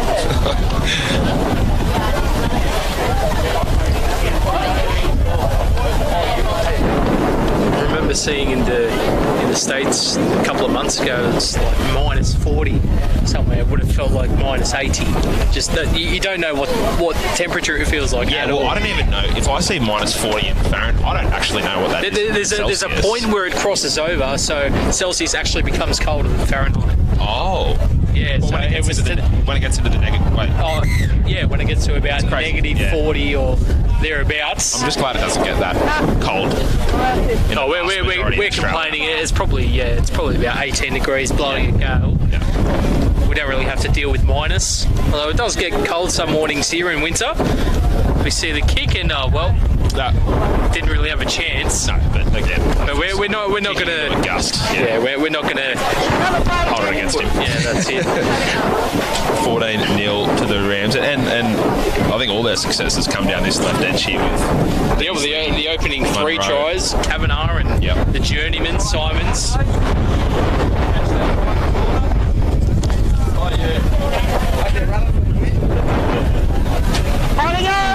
I'll tell you what, I said something about short kickoffs. I don't know where this kick's going to go.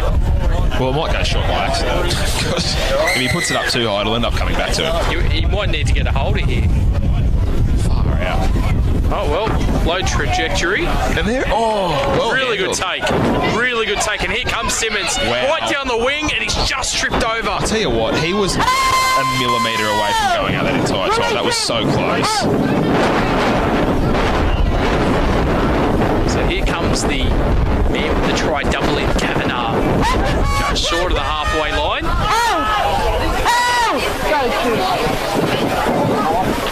And again, just solid work from the medals, Mackie. He's been very, very busy. Step off the right. And you just sense the West Tigers starting to tire. We're only 20 minutes into the contest. Nice hands there. He's got a bit of space to work with. He's got his fullback in support. He's also got Bolland in support, and he's going to get to the line. We'll take your pick. It was either Munro or Bolland, and the pass from Beasley finds the man, Hayden Bolland, backing up. And that was Beasley's second touches in as many tackles. I think he had a run previously and then came in and got his hands on the ball again, went through and set up the try. And that's what he's really good at. He's super fast, super agile, and in and around the ruck. As I said, used to playing in the hooker position, so he's certainly comfortable darting in and out of the middle of the field, and that was very apparent on that particular play. You know what? We saw a very similar try last week up at Parks at Pioneer Oval, and this combination that they're starting to develop, Beasley and Bollum, just, as we see the conversion, well, I didn't actually see it, but to blow with a whistle. That conversion, there was a hold up for that conversion. Oh, there was. There was no tee. Finally. No, I believe there was a tee and a hold up. See some running repairs. The Rams player, I think it might be Bollum, the try score. But it goes to 20 points to 0, and it's they're almost keeping up with the clock here at the Rams. Yeah, I mean, and what's happened so far isn't a shock at all. I mean, through 20 minutes, the Tigers have done just about everything wrong they could have. And look, you give a team like the Rams this much field position and they're going to score as... he's been sensational, Simmons, just for these catches. Almost went out to touch on the previous kickoff, but... He's safe as. Well, he hasn't travelled all that way to sit around and do nothing. He's looking to make a statement here, Sam Simmons.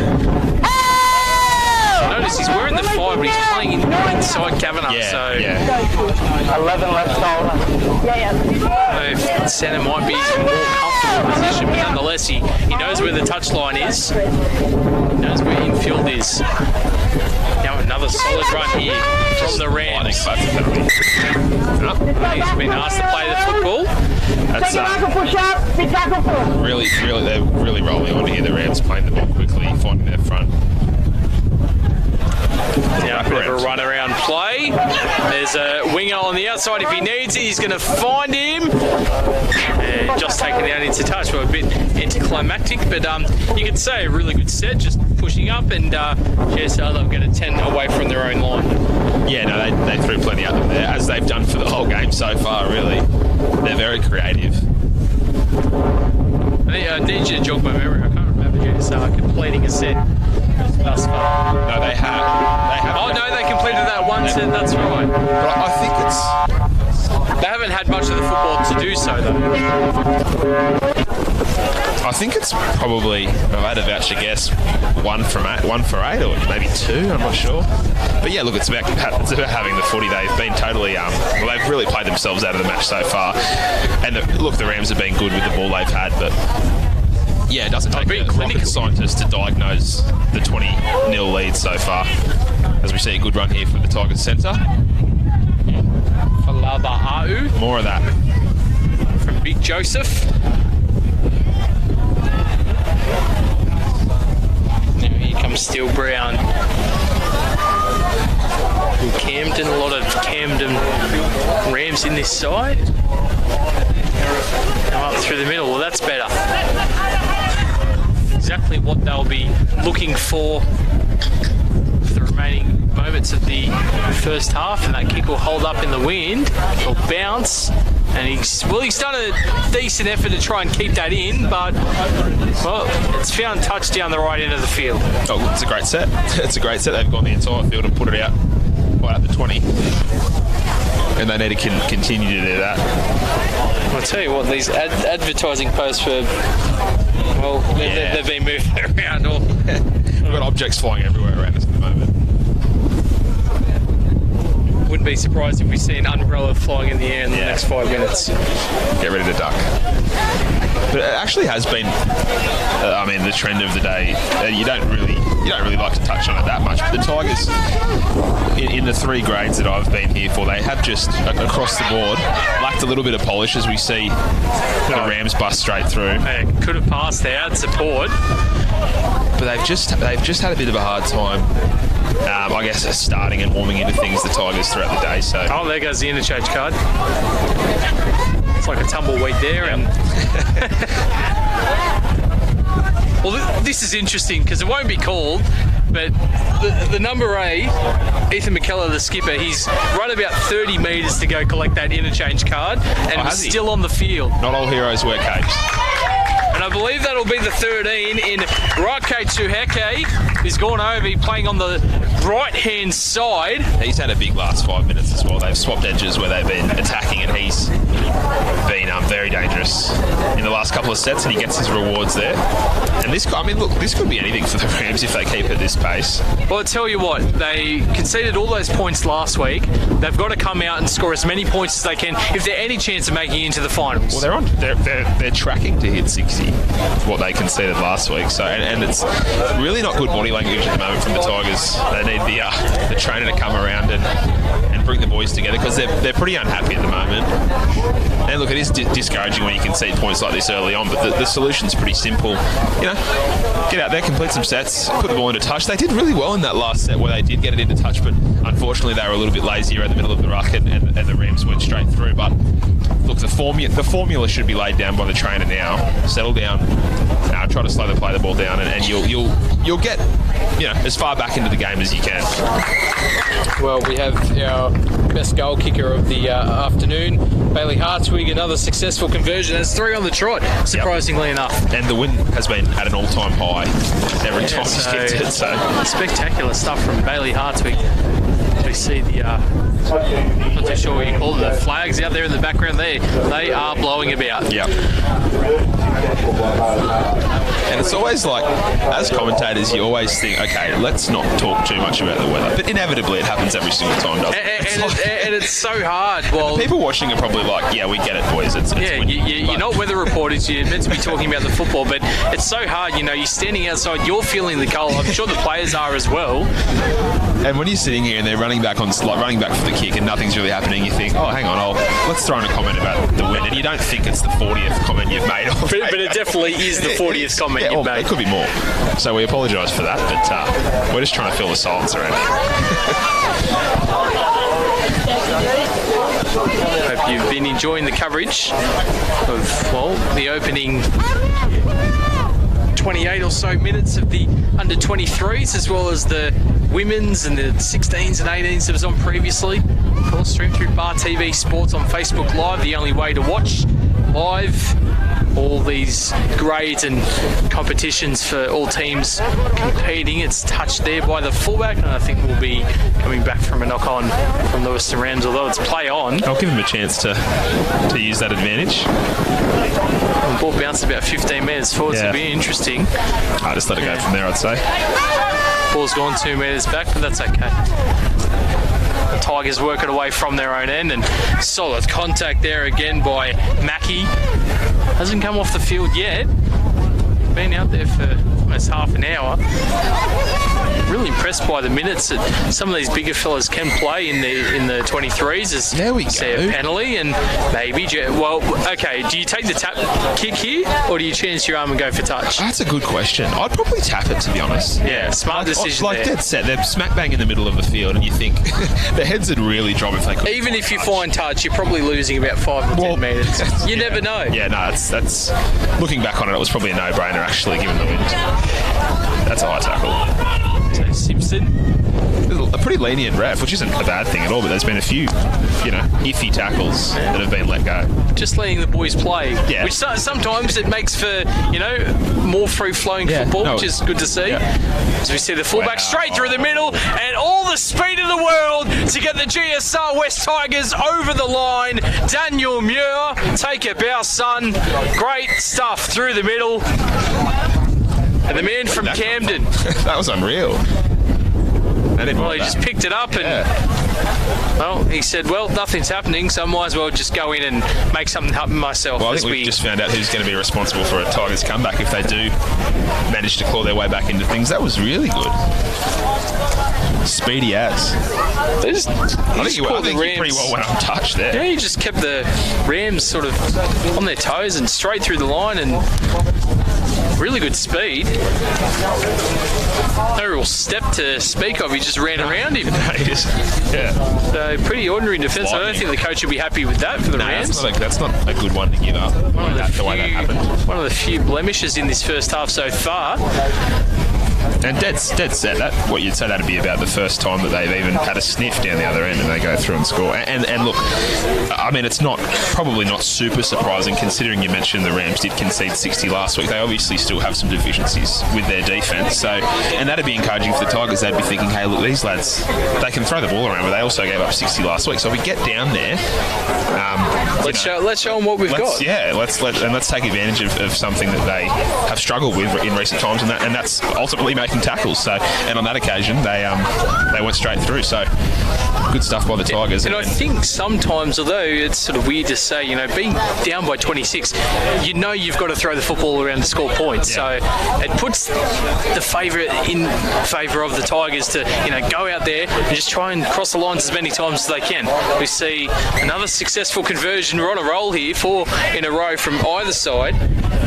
It's just good to hear the whistle blow. It's tough though, because you do want to chance your arm, and you need to chance your arm to an extent to get yourself back in the game. But by the same token, I don't know. That doesn't really mean throwing no-look offloads in your own half. But they've just. It's about right place, right time. I know you don't mean that, but they've got to find a balance. Hey, look, get out of their own half, and when we get in their kind of territory, err on the side of taking some risks, and they should do well, the Tigers, because they're obviously capable. They've just got to get down there. Yeah, sort of got to go and earn half the right to play your own. Yeah, exactly. Go on. But they are on the ball. That's the main thing. 20 points, and I think that's raked out. Oh, good stuff. No penalty given. And I dare say they'll go for the tap, then go once more. Yeah, for sure. And you can just sense that, things are a bit more lively. They're on the board. Their forwards are putting their hands up to take the carries. Oh, well, look, all they needed was a bit of footy, a little bit of momentum, and obviously this side's very capable of doing damage. They've got the position now, and they've got their tails up, and they look much better than they did in the opening exchanges. I believe that is the 18. I don't think we have him on the team sheet we were meant to get before kick-off, so apologies to him. They come out of the back with a bit of a play, and it's Jack Davey who will play it. 22 out here on the right, Grant Kembry. He's calling for it, but it will be a lost football, so not what the Tigers needed or wanted. 7.5 minutes to go. I think he just lost his footing there, the 20, and when he hit the ground, the pitch just forced the ball out. I think he jumped out of dummy half trying to go down the short side, but I think he just kind of tripped up, and that does happen sometimes when you hit the ground with that much force. So, but look, hey, there's worse spots to be in than where they're at right now. That's right. Good field position. Just got to work off the back of their defence, off the scrum win of the Rams. But keep in mind this Rams side. Well, the wing is still going, but this Rams side just hitting metres up with ease. They need to be very careful here, the Tigers, not to give a penalty away. Slowish play the balls, nothing illegal yet, but they have to be careful. Especially late in the tackle count. Yeah, and given what the Rams can do with field position, to be fair, they probably don't even need field position to punch through. They need to be really careful in the ruck here. Made it to halfway. Pull them there at the play the ball area. Now for Beasley. Who's that man? There's 22 that came out. That's where the 20 Ruben Bell came up out of the line. Yeah. There it is, the late penalty. It was right on call. And you got they were pushing it a little bit, like they really were.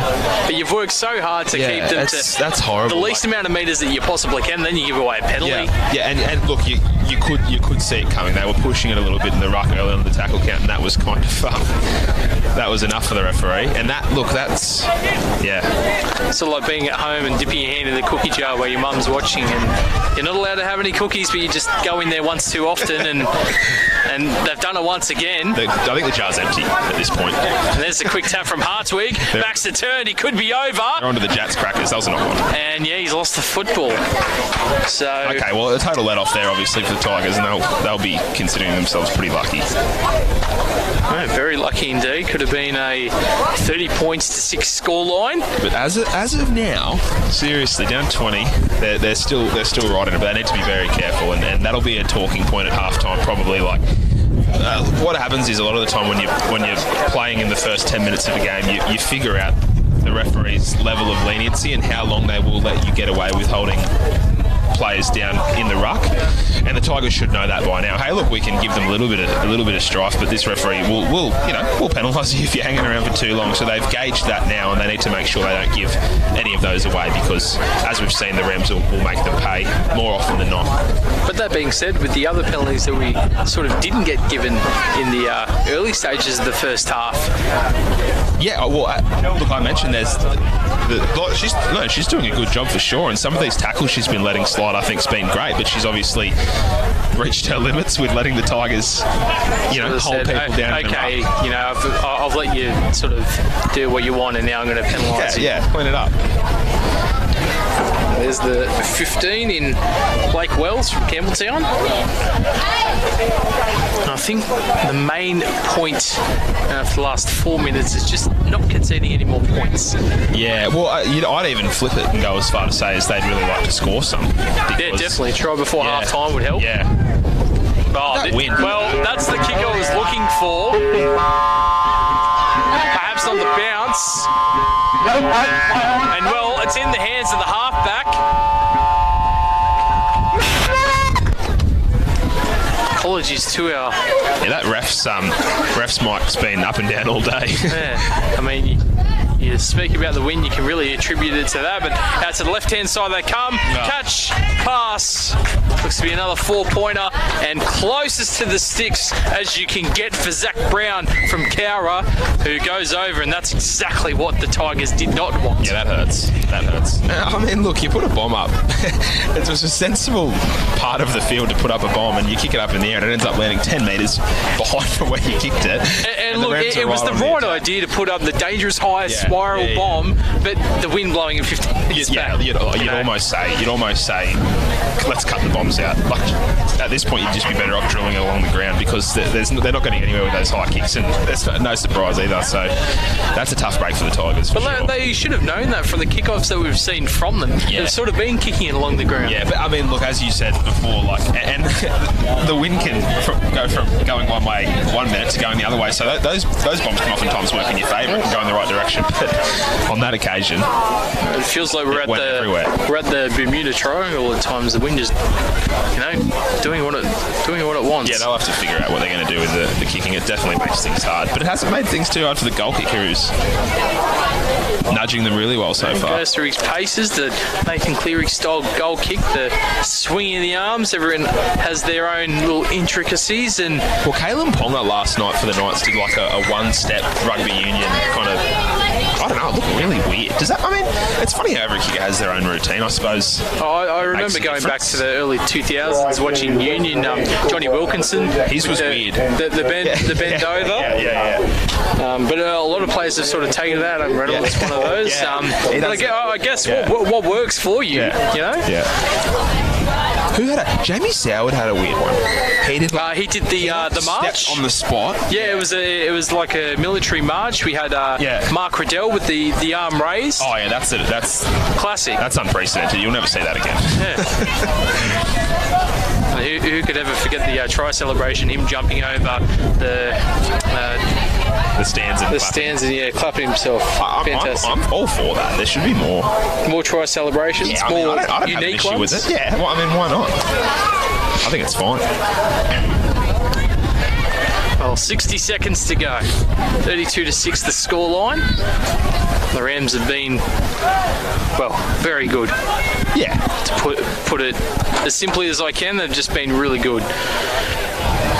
Come out to the right-hand side, and one of the few blemishes we've seen from them, and GSR have an opportunity with the ball with 45 seconds remaining, and that's crunched.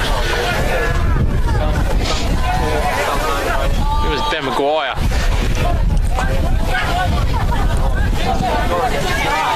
So if I'm GSR, I'm just... Oh, well, I thought that might have been a... 25 seconds. I think you could kick the touch here. But go. Yeah, there's no urgency. I think they just want to get to the break.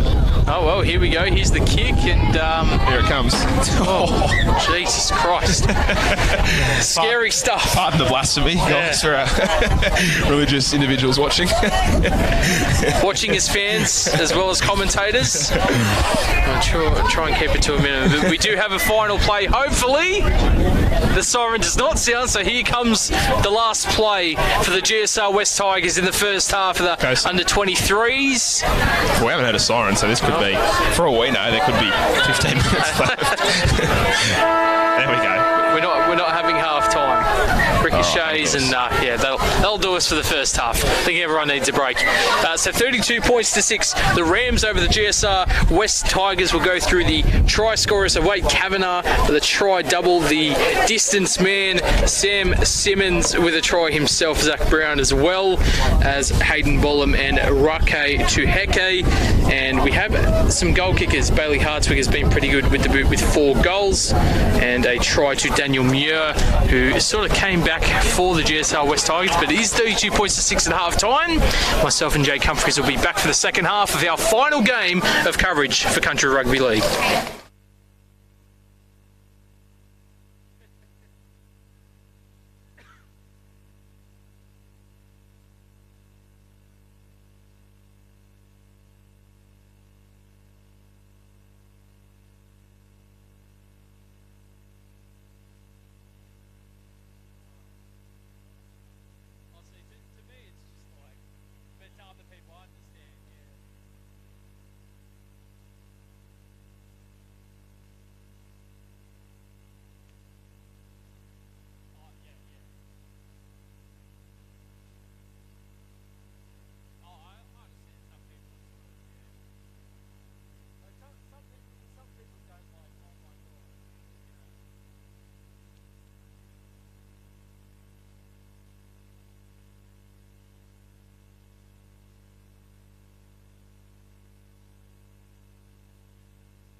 final half of action.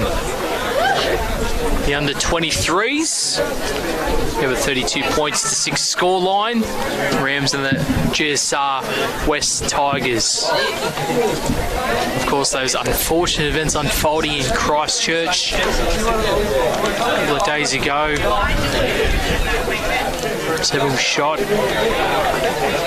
Just a world of hurt people from Christchurch must be feeling, but the NRL doing a grateful thing today. The Warriors versus Bulldogs contest at Mount Smart Stadium, having free entry into the ground to watch that contest. So a great thing by Mount Smart Stadium, the New Zealand Warriors. Such a hard time for the people of Christchurch and the people of New Zealand. I'm sure they must be feeling a world of hurt, but rugby league is a sport that can bring all together. We're together for the last half of what has been a cracking day of rugby league in some regards. We've seen some nice attack.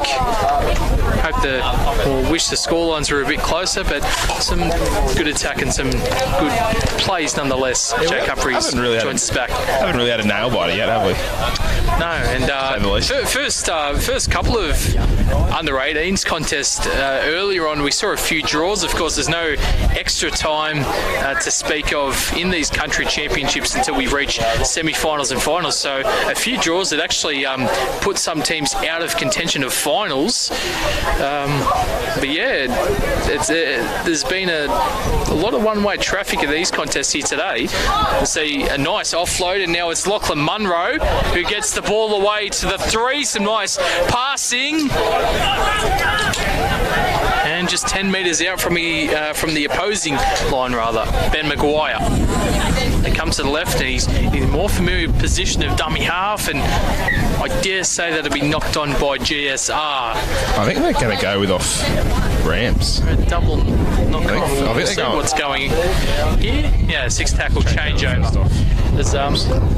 I'll tell you what, that win went away for the half-time period, but it's come back. Oh, we shouldn't be surprised with that. Should not at all. Yeah. But the lead up there to that potential try looks like NRL level, to be honest. Like the offloading, the support. Just throwing the ball around and seeing what sticks. But the ability of some of these kids, I shouldn't say kids, they're 23. Yeah, some of them 23.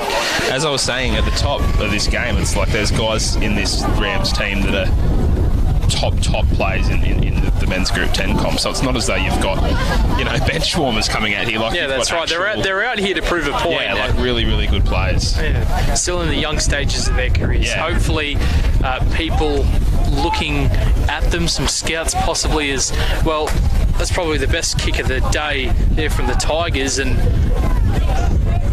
trying to utilise that win to their advantage somewhat. Well, they've got it with them, at least for the moment. For now, until it changes. Yeah.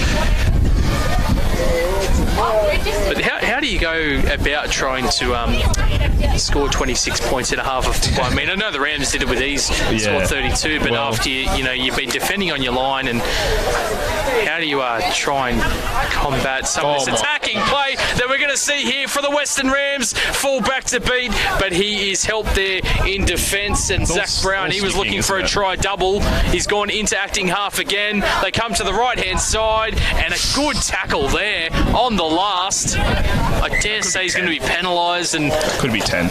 I know it's only a metre out. Can you penalise someone and send them off for 10 for being 2 metres out and holding down a potential try scoring opportunity? I think it depends as we wait, because they might just crash over here.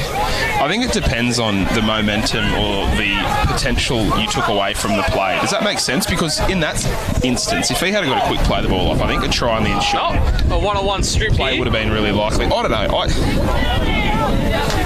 I'm a fan of people getting sin binned for deliberate goal line infringements. And I think that's what that was. He knew what he was doing. And he thought, if I just hold him here, it'll only be a penalty, we'll get to regroup. So I think it's hard to establish intent with a player, but I think if you can grip that they're trying to do that, I think that's grounds for 10 minutes. Otherwise, people will just keep doing it. And we saw last year in the NRL how annoying it was when players were just holding down deliberately.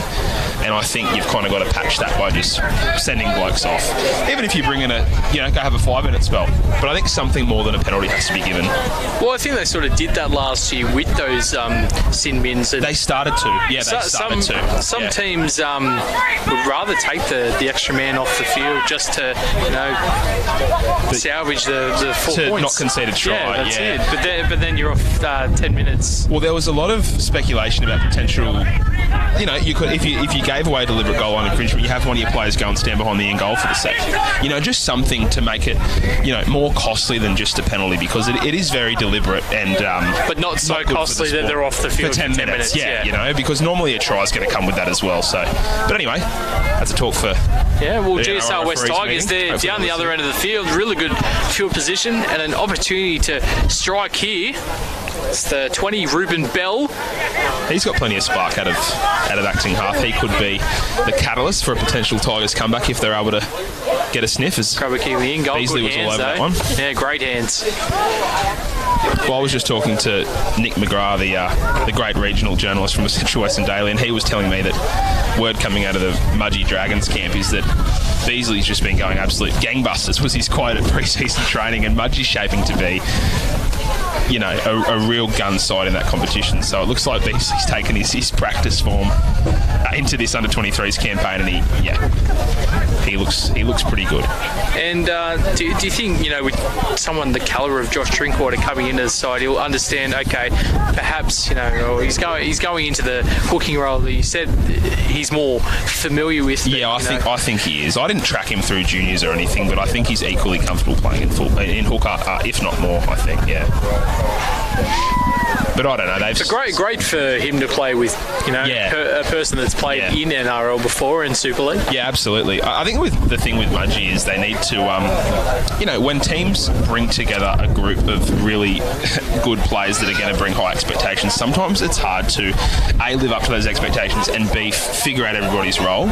If you've got too many guys who want their hands on the ball all the time, sometimes there can be a year-long teething process. And we saw it last year with Oberon. There were plenty of talks about Oberon being the team to beat, and I think they ended up finishing 5th and bowed out of the finals pretty early. So Mudgee need to find a way to avoid a 12-month process where they're kind of underachieving. And I think if they're able to do that, they'll go really close to winning the cup.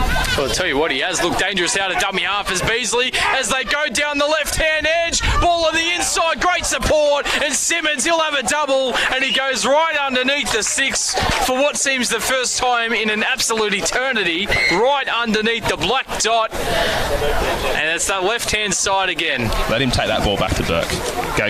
Let him go put it in his bag now. Yeah. Is that where he's from, Burke? I believe so. I don't know. You give the game ball in the NFL. They give the game ball to the offensive line or the quarterback. I don't know if they've got enough to spare around here, but well, that's all right. He deserves it on this occasion. I don't know if what's the four's name? The goal kicker for Rams. I think he probably could have crashed over on his own. Then said he threw it was Wade Kavanagh. He's also scored a try double hit today. Oh, he's been all over it. He's done a lot. But yeah, I think he could have almost tripped over the line, but instead he just looped it back in, and there you go. They were queuing up for it. So you know what?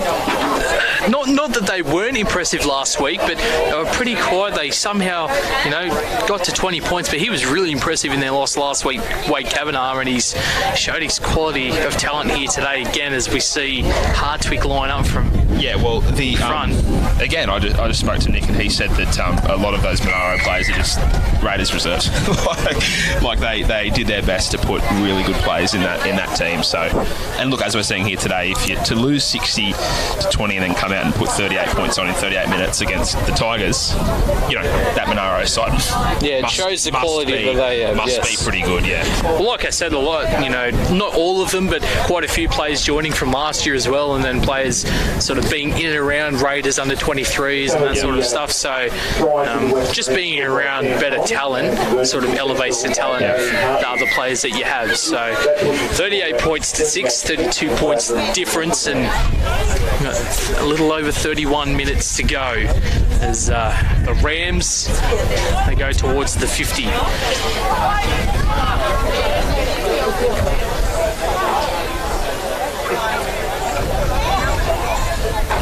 And we keep constantly harping on it, but they just got to stick to the basics, defend in numbers if they can, but it's pretty hard to stop this Rams offense.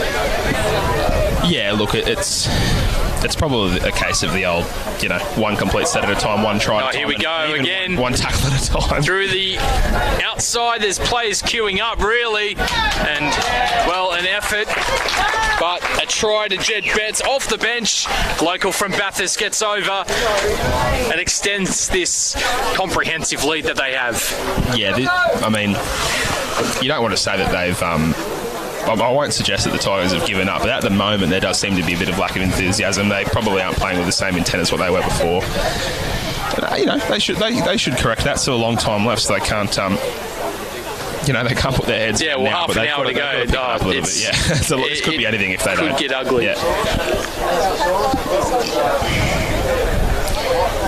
But again, the centres have been so damaging. Kavanagh on the left, and then Hartwig sort of coming up through the middle as well, playing both sides of the field. It's a good point you make. It's easy to focus on it. A team's struggling a little bit defensively, but the Rams have been pretty well red hot with the ball in hand. So, obviously, a lot of these folks are really hard to tackle on the Rams team.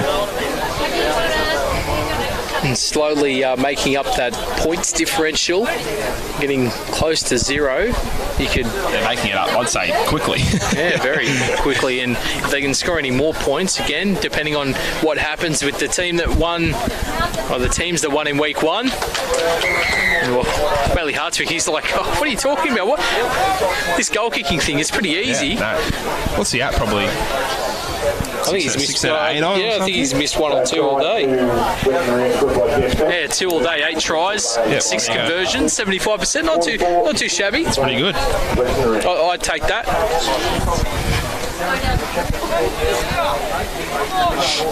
Not to mention one of them he slotted from the sideline, I do believe, in that first half.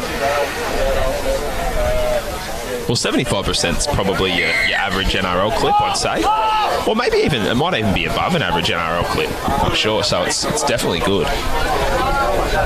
We see another strong charge here from the Rams. GSR, again, they've just got to take it one set at a time, even tackle by tackle. Just try and bring the players down, get back in the line. We see the ball again come free, and Hartwig looks to get onto it. It comes out to Sam Simmons. And Kavanagh, he was calling for the ball. He was looking for a hat-trick. There'll be a battle between those two on the left to see who gets the hat-trick first. Here's Siapra. Or Siapara. I think he's found a permanent role there at dummy half. And just in the hands of the GSR West Tigers. So come on, lads. They've got possession now. They work it away through Big Joseph Falavu. Just on the other side of halfway, so the outside back's trying to come and help them out. Here's the lone try scorer, Daniel Muir, for the Tigers. You've got to see him get his hands on the ball as much as possible in the last 27 minutes, because he's obviously got a lot of ability with the ball in hand as they create a second chance with the offload, and the ball was very close to falling out there, but he keeps it under wraps. Out to the right-hand side they come. A little kick, but well taken there from the Rams.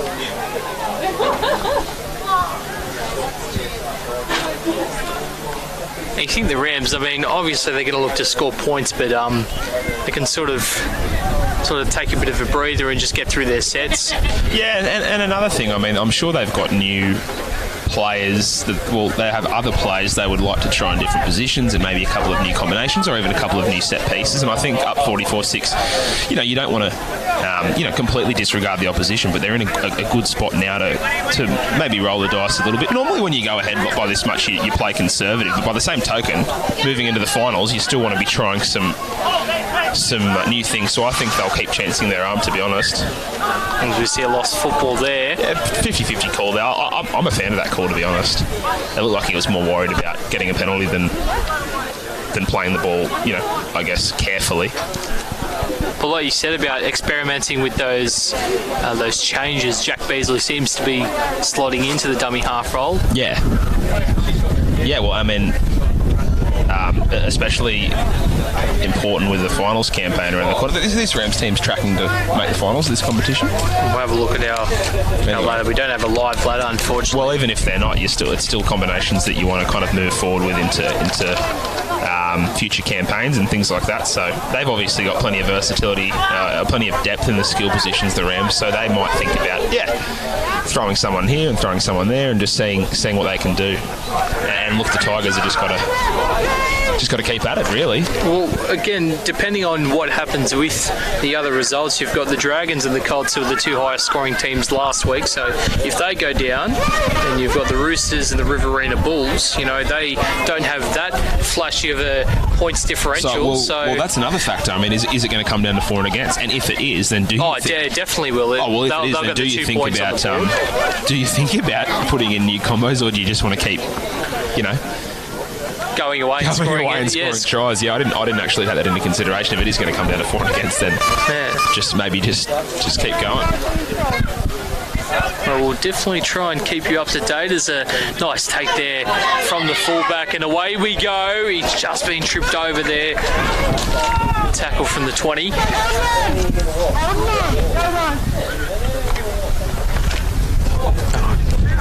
Just running over the top of the Tigers now. Now for Hartwig.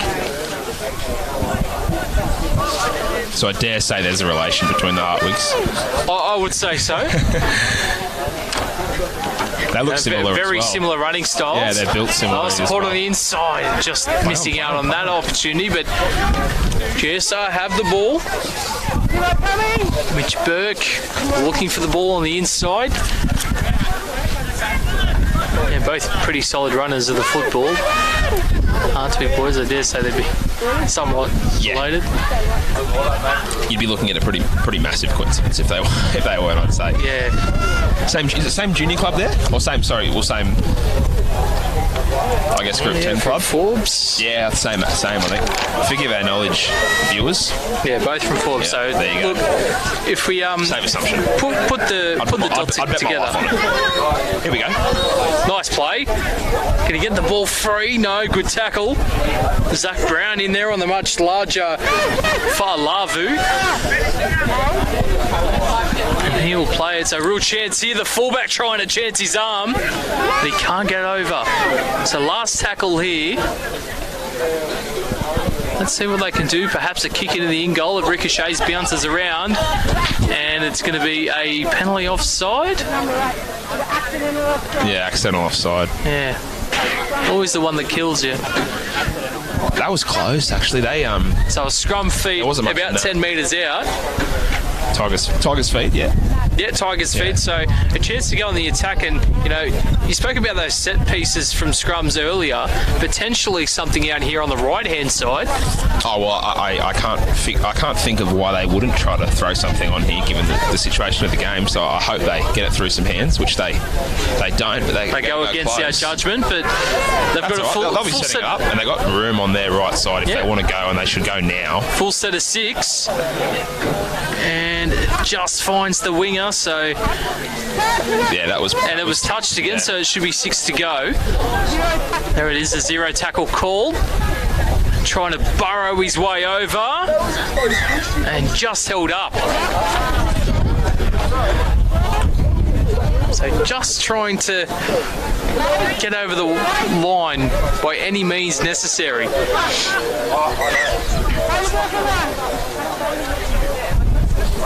Now from Bell. And still Brown. Not a lot to talk of the Tigers here today in terms of attack. They haven't really had the ball down this end of the field. A great opportunity to score a 4-pointer. There's Kerr. He's caught with the football. Quick play the ball.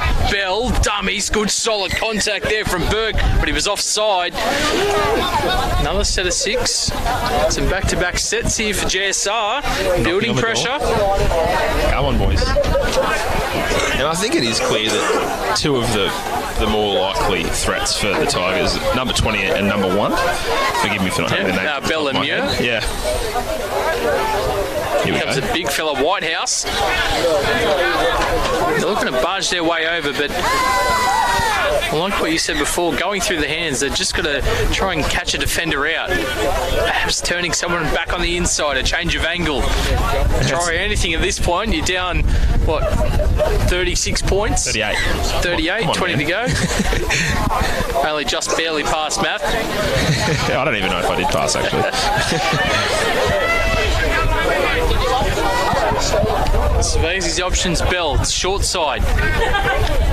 But again, they just keep running into this steel wall of defence from the Rams. That comes down to what they're doing as well. There's not a whole lot of variety in how they're attacking at the moment, and that's a bit here comes the kick.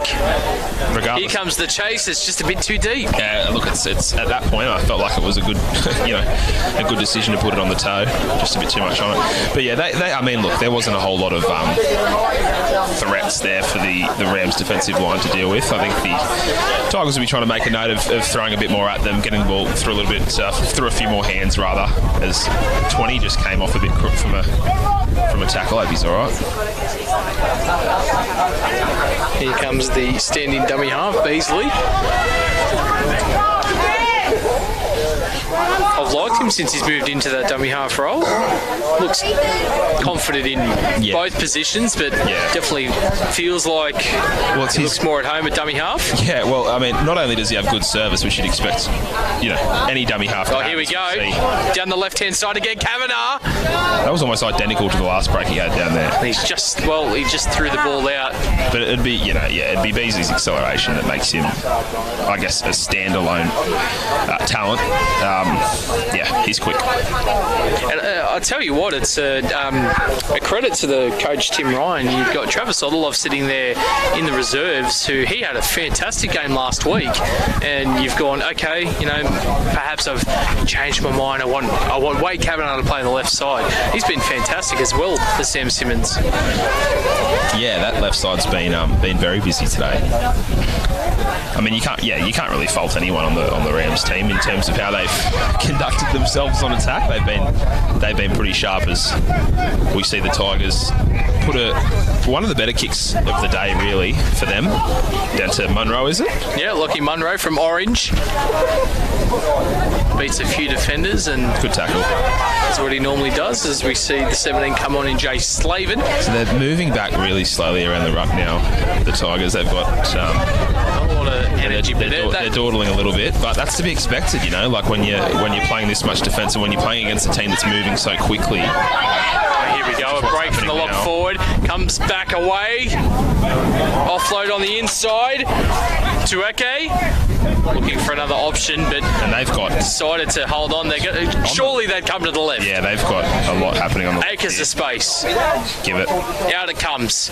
Hartwig, long pass, out for Kavanagh. Simmons will be a bit filthy, but Kavanagh has the hat trick. Referee Caroline Nolan points to the spot. We have another 4 points added to our score here, 48 points to 6. That's pretty relentless from the Rams, the way they march down the field there. Got a feel for the Tigers lads a bit now. They're looking pretty tired. Yeah, they're tired. But again, good ball there from the centre, making his way. It looks to me as if he's playing the pivot sort of role, the 5/8 with the halfback going into the dummy half role. But he had an option of about 3 or 4 players there, and he went for the wide ball out to the wing to Kavanagh, and Simmons was like, just go through the hands. I'll take the ball myself. That was really well handled, actually. I mean, when he threw that cutout pass initially, I thought, you might have just been better served. Going through the hands. Yeah, no, but he found the mark. He knew what he was doing. Yeah, no, that was good. Good thing I'm not out there playing first receiver. But again, there's pros and cons to such a short competition. You've got a chance to try these little combinations, and who knows, they make it in the semi-finals and something's not working. Perhaps they move Hartwig from the centres into the 5/8 role to sort of see if something changes. Oh yeah, they're obviously spoiled for choice with talent in those, I guess, attacking related positions, I suppose, and yeah, they're I mean, their talent's on show today. Here comes Hartwig once again, and that one just the way to the right, so he's been pretty good today. Yeah, that looked alright from here. But just missing on that occasion, so we've got 9 tries, 6 goals. So just shy of the half century. 16 minutes to go in the final half of today's coverage. Hope you've enjoyed. Stream through Bar TV Sports on Facebook Live, and shout out to our other sponsors as well, SLE Worldwide and Anytime Fitness. Without any of our sponsors, who knows, this country championships might not be what it is at the moment. And I think, as was 2018, I think 2019 country championships has been a rounding success heading into the semi-finals. And a big hit there, and he's loose carry. Dropped that before he got to the defender then. I don't think I've ever seen that. He was running so fast with so much intent that he just forgot that his mind wasn't working. Like that, honestly, that was really, really weird. It almost looked like an Olympic sprinter going 100 metres. He just thought, I'll just work on the form with both my arms, and I'll just let the ball just dropping the football. Yeah, that was. You may never see that again. You see, Anytime First here, went for the run around, not as crisp as I've ever seen, but a nice ball out to the left-hand side, and oh boy. All right, lads, get yourselves. Well, they've done the old switcheroo. The ball's now a stick of butter, it's been dropped all over the place. Yeah.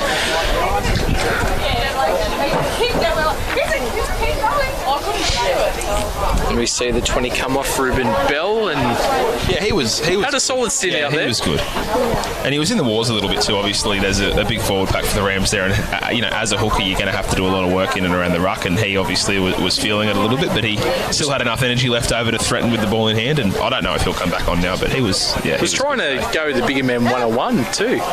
Wasn't scared to take no, not at all. Oh well, we've got some speed here. Zach Brown. Strip it.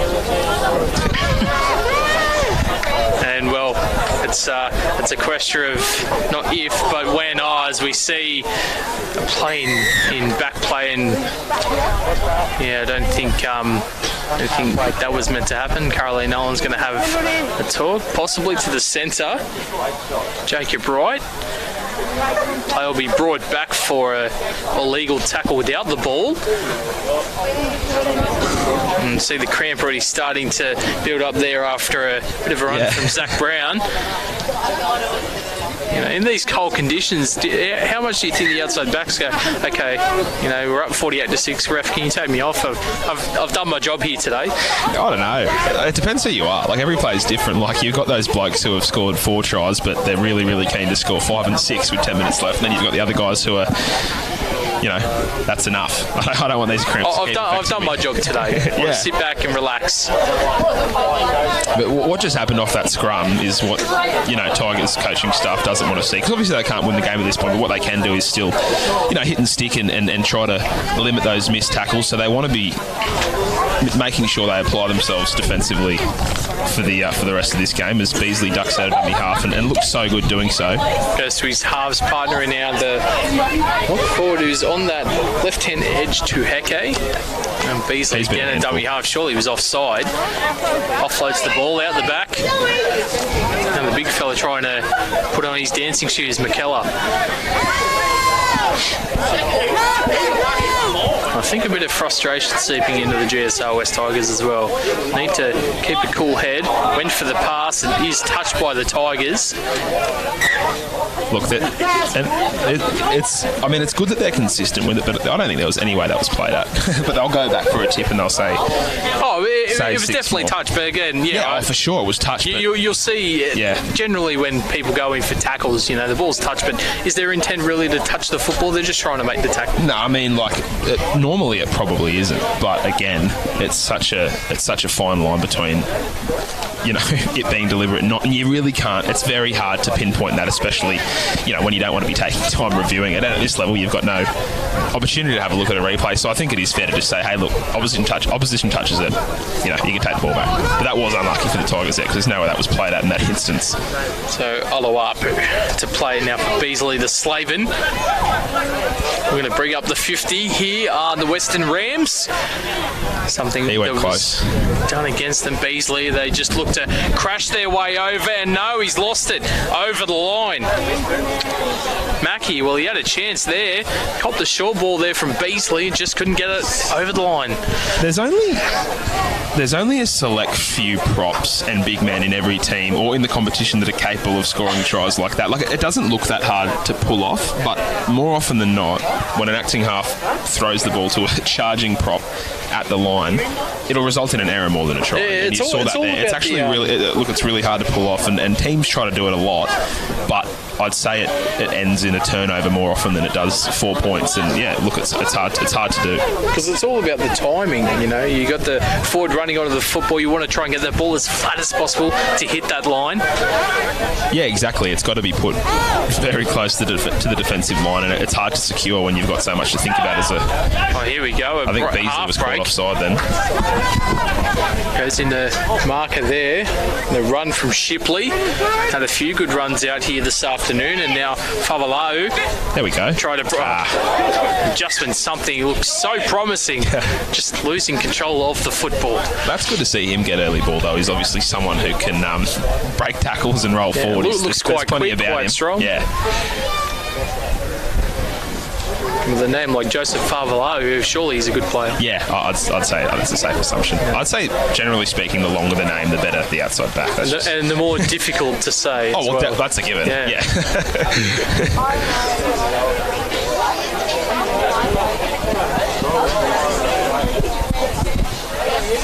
So 9.5 to go, 48-6 to score.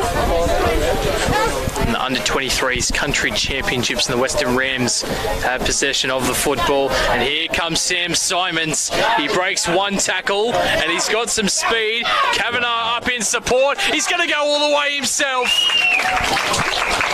Well, in fact, it was Zach Brown in support, and he said, no, I'm scoring this hat-trick. I'm getting over the line myself. He's travelled all this way to get here. How many Supercoach points do you reckon he has? Oh, about the same as the amount of Ks. I'd say as many as Corey Oates had on Thursday night. I'd say it's about as much as the Ks that were travelled here to get to the ground. Yeah, so that's a lot. Yeah. He's done really well today. You speak about that left edge, 6 tries now out there. Simmons and Kavanagh, they just wreaked havoc. It's been a tough afternoon for Peter and Wright.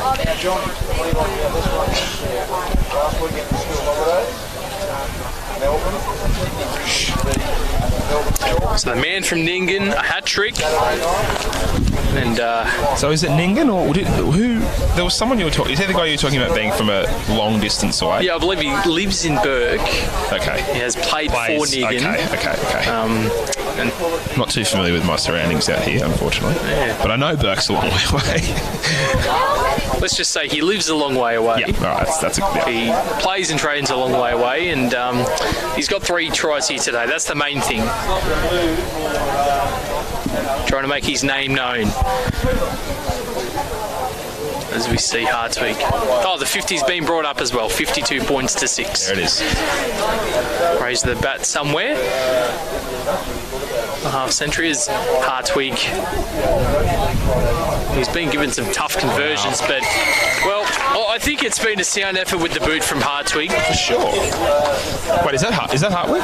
That is, it should be Hartwig, the number 3. Great try by Sam Simmons. That seems good this afternoon. I don't know. I'm all over the shop. It's been a long day. There we go. But has he taken all the conversions? He definitely has. Okay, there you go. The more you know. I'm just seeing things. So the final 7 minutes of round 2 coverage of the Under-23's country championships. And the Western Rams only got 48 points back from what they had last week, so they'll be in the positive, their points differential now, and just rely on other results to go their way, and who knows, they could be booking a spot in the semi-finals. Well, we spoke about maybe 20 minutes into the game whether or not they were capable of reaching the scoreline that was put on them last week, which was 60. Yeah, well, and now with 6.5 minutes left, they're a converted try away. You'd probably back them. Just depends if do they want to get there. The answer's probably yes, based on the for and against. And I'll tell you situation. What, if they come out to the left-hand side again, 6 tries between the winger and the centre, I dare say they'll have another crack. Yep. Who wants to get 4? But he's been dangerous. Beasley straight through the middle. It's one to beat. Choices are plenty. He finds the 5'8". Mitch Burke from Forbes himself underneath the posts. Just as he put the ball down, he already did. I was waiting for him to put the ball down, but it's already been put down. That'll be your 60. That'll be the 60, and I think although they've scored 60 points, they'll be much more happy with their defensive effort today, only conceding 6 points. Yeah, like that's normally the trend. Like, and like coaches will always tell you, it doesn't matter if you win. Like, it doesn't matter if you put 70 on the board.